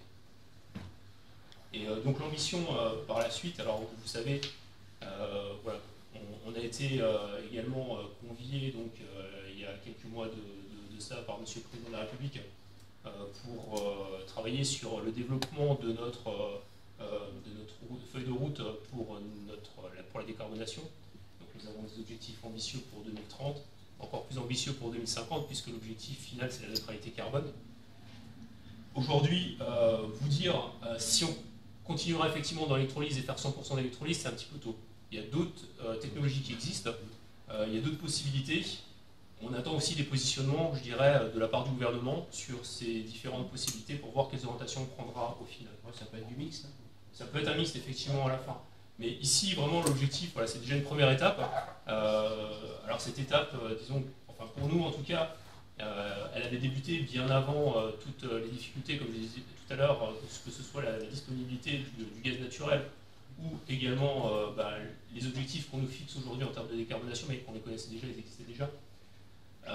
Mais voilà, ça a toujours été une volonté aussi pour le site d'Haute-Marsheim, enfin, de Borealis Pécrin à Haute-Marsheim, de pouvoir suivre et réduire en tout cas son empreinte carbone.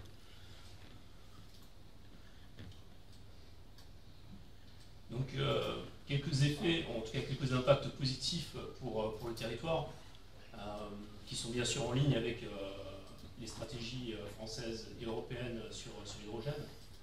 Donc c'est tout d'abord un enjeu effectivement pour l'environnement, l'objectif étant de décarboner, comme je vous l'expliquais tout à l'heure. Un enjeu économique, c'est aussi créateur effectivement d'emplois, ce sera source et créateur d'emplois.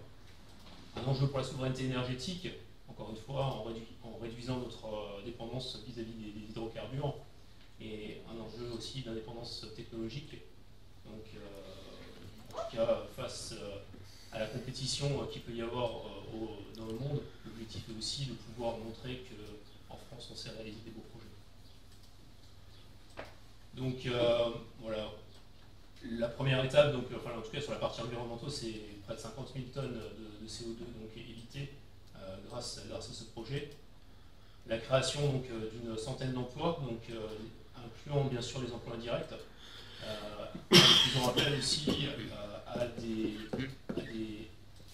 PME et des indépendants dans des secteurs qui sont aujourd'hui en cours effectivement de grandir. La diminution à la dépendance au gaz russe, on en parlait aussi tout à l'heure, et donc aujourd'hui l'objectif est de pouvoir laisser donc je dirais la disponibilité à peu près d'1%, enfin en tout cas une partie de notre hydrogène donc pour d'autres activités, ou en tout cas pour d'autres fins que celles uniquement de notre site. Et grâce à ce projet, on couvre effectivement aussi 1% d'objectifs français à l'horizon 2030. Et ça ouvre les portes également à des développements locaux ou autres encore, notamment sur les gigafactories, avec John Cockerick par exemple en Alsace. Voilà en quelques mots, en quelques slides, c'était peut-être un petit peu rapide. Je ne sais pas si. Le montant de l'investissement comme ça. Aujourd'hui, on est encore en phase, on est vraiment encore en phase d'études préliminaires. On n'a pas la totalité, on n'a pas encore la totalité du montant d'investissement à partager. J'ai une petite question sur les 36 000 tonnes d'ABC produits. Oui. Quelle est la part qui revient à nos voisins? Aucune. Non, la part, le pourcentage qui va à la vente, ou alors la revente à nos voisins de Rhodia Aucune. Aujourd'hui, ce projet en fait est porté par Borealis Pécrin pour ses propres besoins. D'accord. C'est donc l'hydrogène qui est produit ici Donc ça représente 15% de la production je dirais, d'hydrogène nécessaire pour faire fonctionner le site de Borealis Pécrin, Marseille. Il existe des besoins complémentaires, effectivement, vous pouvez effectivement le souligner. Alors à travers ce projet-là, ce projet-là, c'est vraiment un projet que Borealis Pécrin porte seul. Vous l'avez peut-être aussi vu dans la presse récemment. On a donc un partenariat, enfin en tout cas on a créé une association pour répondre à un appel à projet qui s'appelle ZIBAC, donc pour zone industrielle bas carbone, encore une fois, bas carbone. Donc notre association s'appelle COP30, donc c'est une association qui regroupe Alsace Chimie, Butachimie, Borealis, GRT Gaz, l'INDE, B+T et également la M2A. Donc nous avons décidé de faire cette association pour justement travailler sur des feuilles de route qui soient aussi cohérentes au niveau du territoire. Donc nous avons commencé notre travail et nous avons d'ailleurs, dans le cadre de nos feuilles de route respectives, que nous devons rendre d'ailleurs à l'État dans les prochains jours, nous avons travaillé effectivement pour rendre vraiment quelque chose de cohérent. Mais ce projet ABC, donc encore une fois, hein, qui est une première étape pour nous, mais qui peut aussi être une première étape pour l'ensemble de l'écosystème de la plateforme. Voilà, c'est dans cette idée-là en fait qu'on travaille. Mais là, aujourd'hui, enfin, en tout cas, pour nous, il nous paraissait important de lancer aussi déjà le projet, parce que c'est quand même des projets avec des investissements qui vont être relativement importants, avec des étapes aussi plus ou moins difficiles à passer. Donc il nous semblait être important et cohérent de commencer par un bout, donc avec déjà nos propres besoins, en tout cas une partie de nos propres besoins, pour pouvoir après, on l'espère, faire évoluer voilà, l'offre, et puis en fonction effectivement de la demande qui sera faite par la suite. Les Alsace Chimie, enfin les voisins du Nord, ont toujours besoin d'ammoniac, quoi. Tout à fait. Donc vous allez continuer la production d'ammoniac aussi. Alors, l'hydrogène est en fait la molécule qui nous intéresse dans le méthane. Donc aujourd'hui, on obtient l'hydrogène à partir de vaporéformage. Demain, on l'obtiendra à partir d'électrolyse.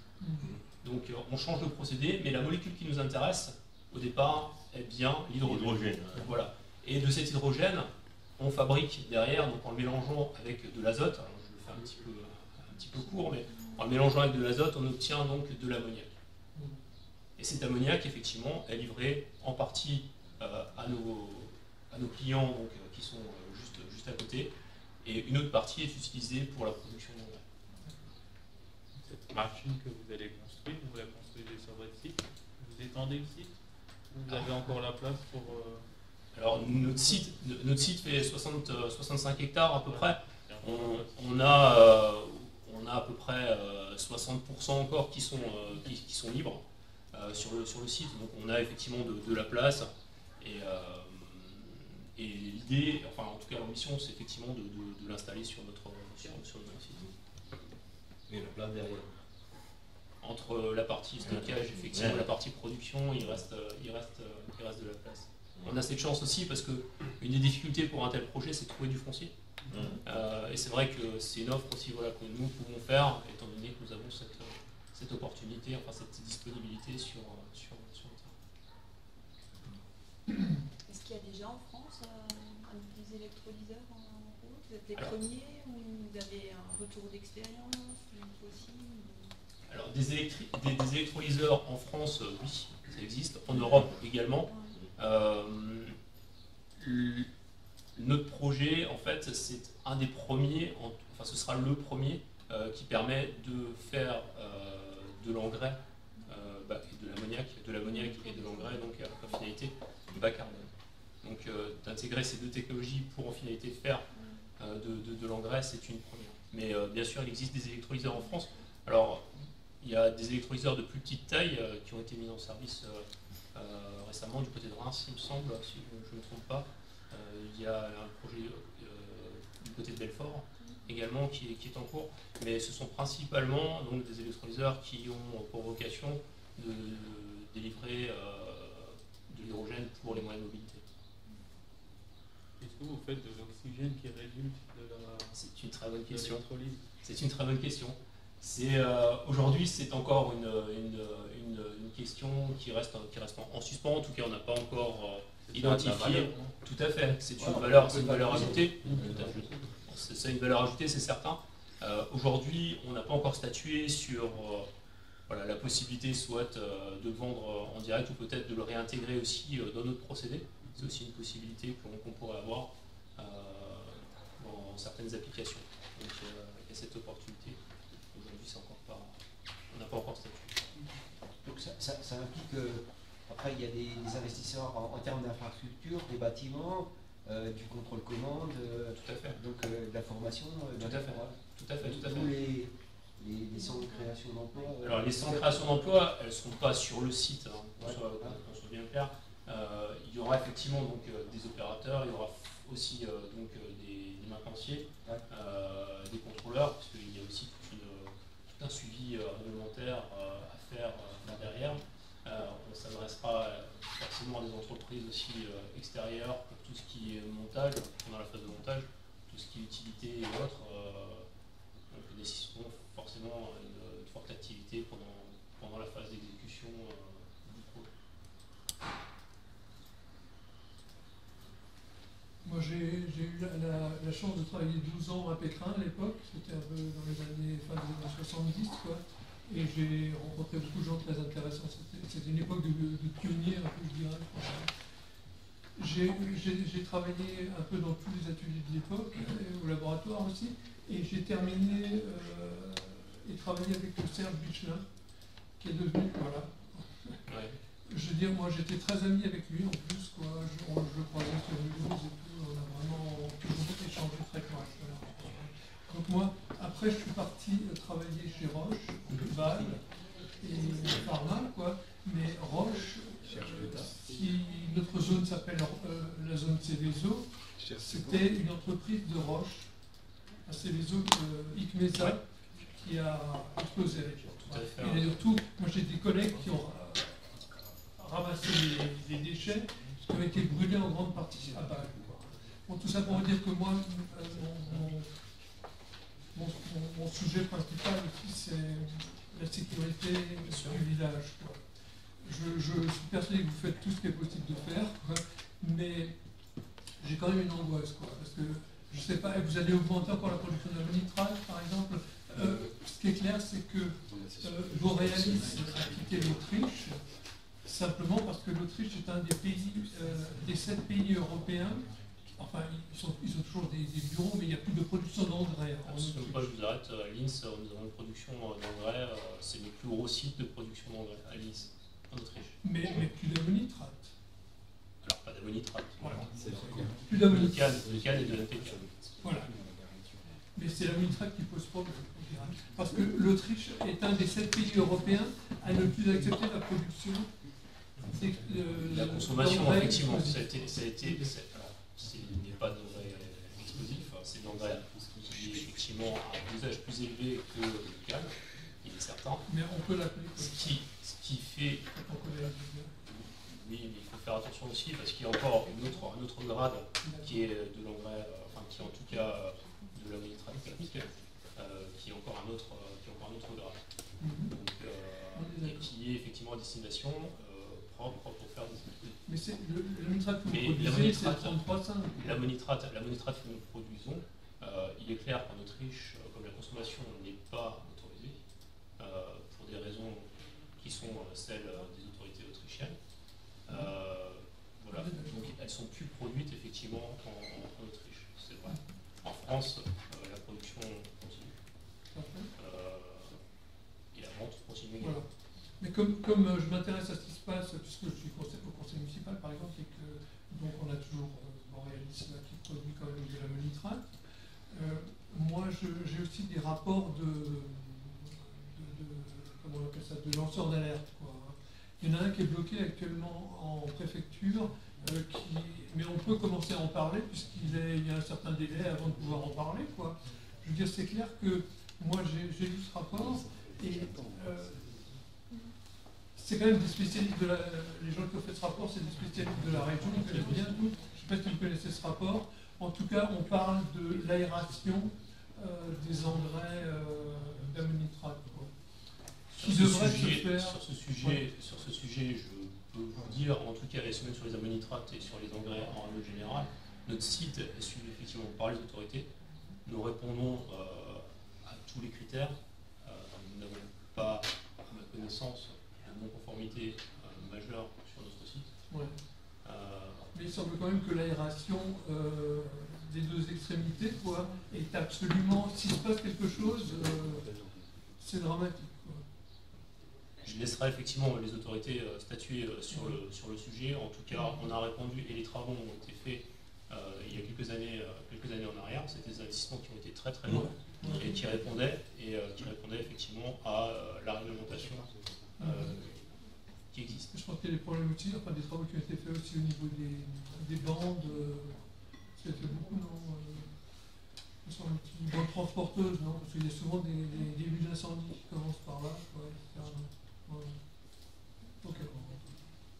Non, mais en tout cas, ce que je peux vous dire, c'est que la sécurité sur notre site, que ce soit pour nos employés, mais aussi pour la population, c'est effectivement un axe majeur et c'est ce qui nous drive au quotidien, parce qu'on connaît très bien les conséquences d'un incident aussi majeur peut-il être sur l'impact, l'image qu'aura cet incident sur notre site.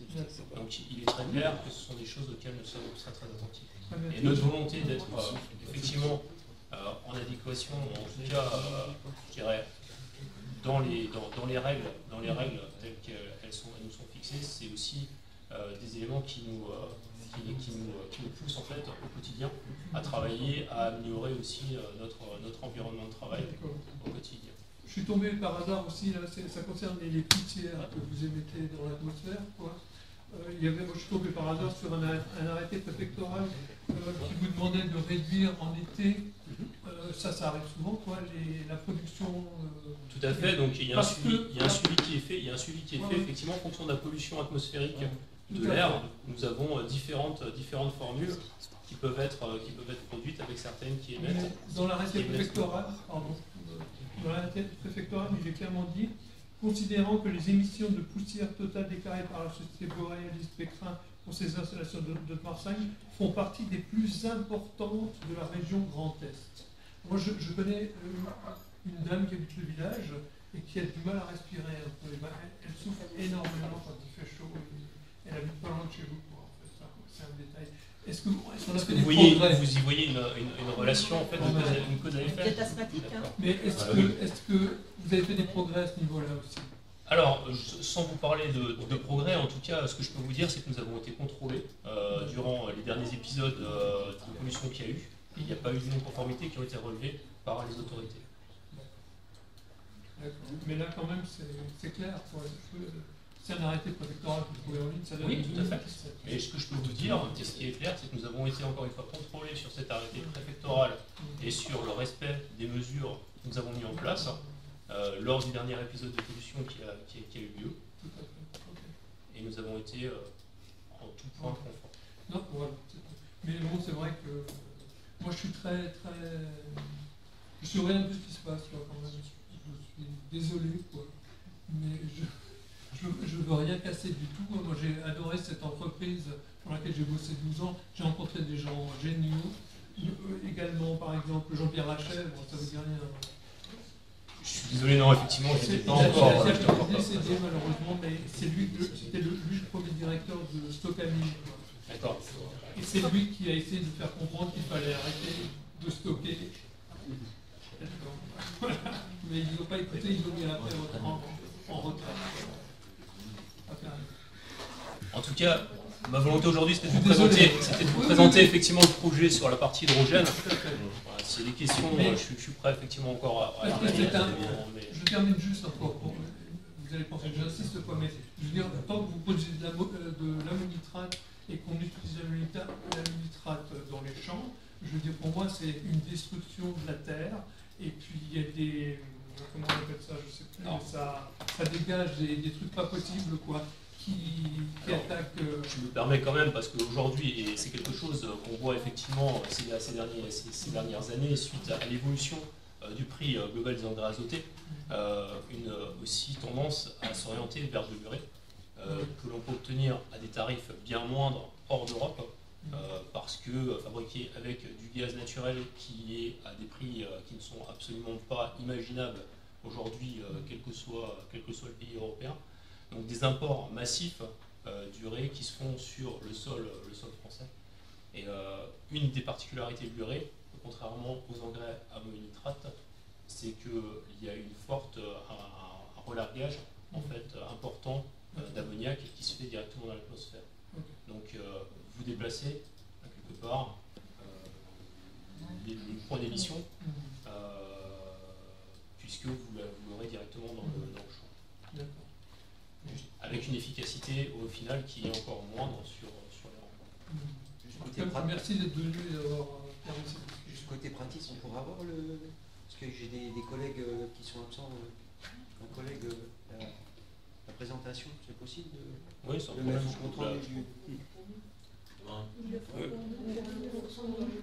Ouais, mais dans le contrôle.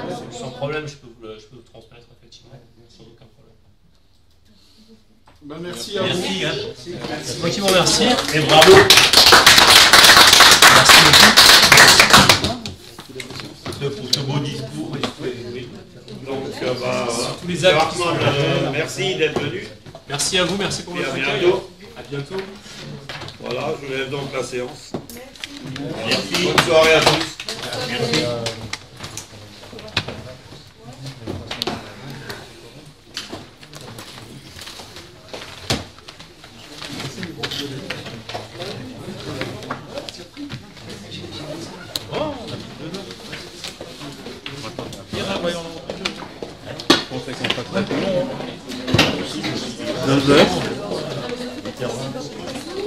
Oui, on ne sera pas très cool.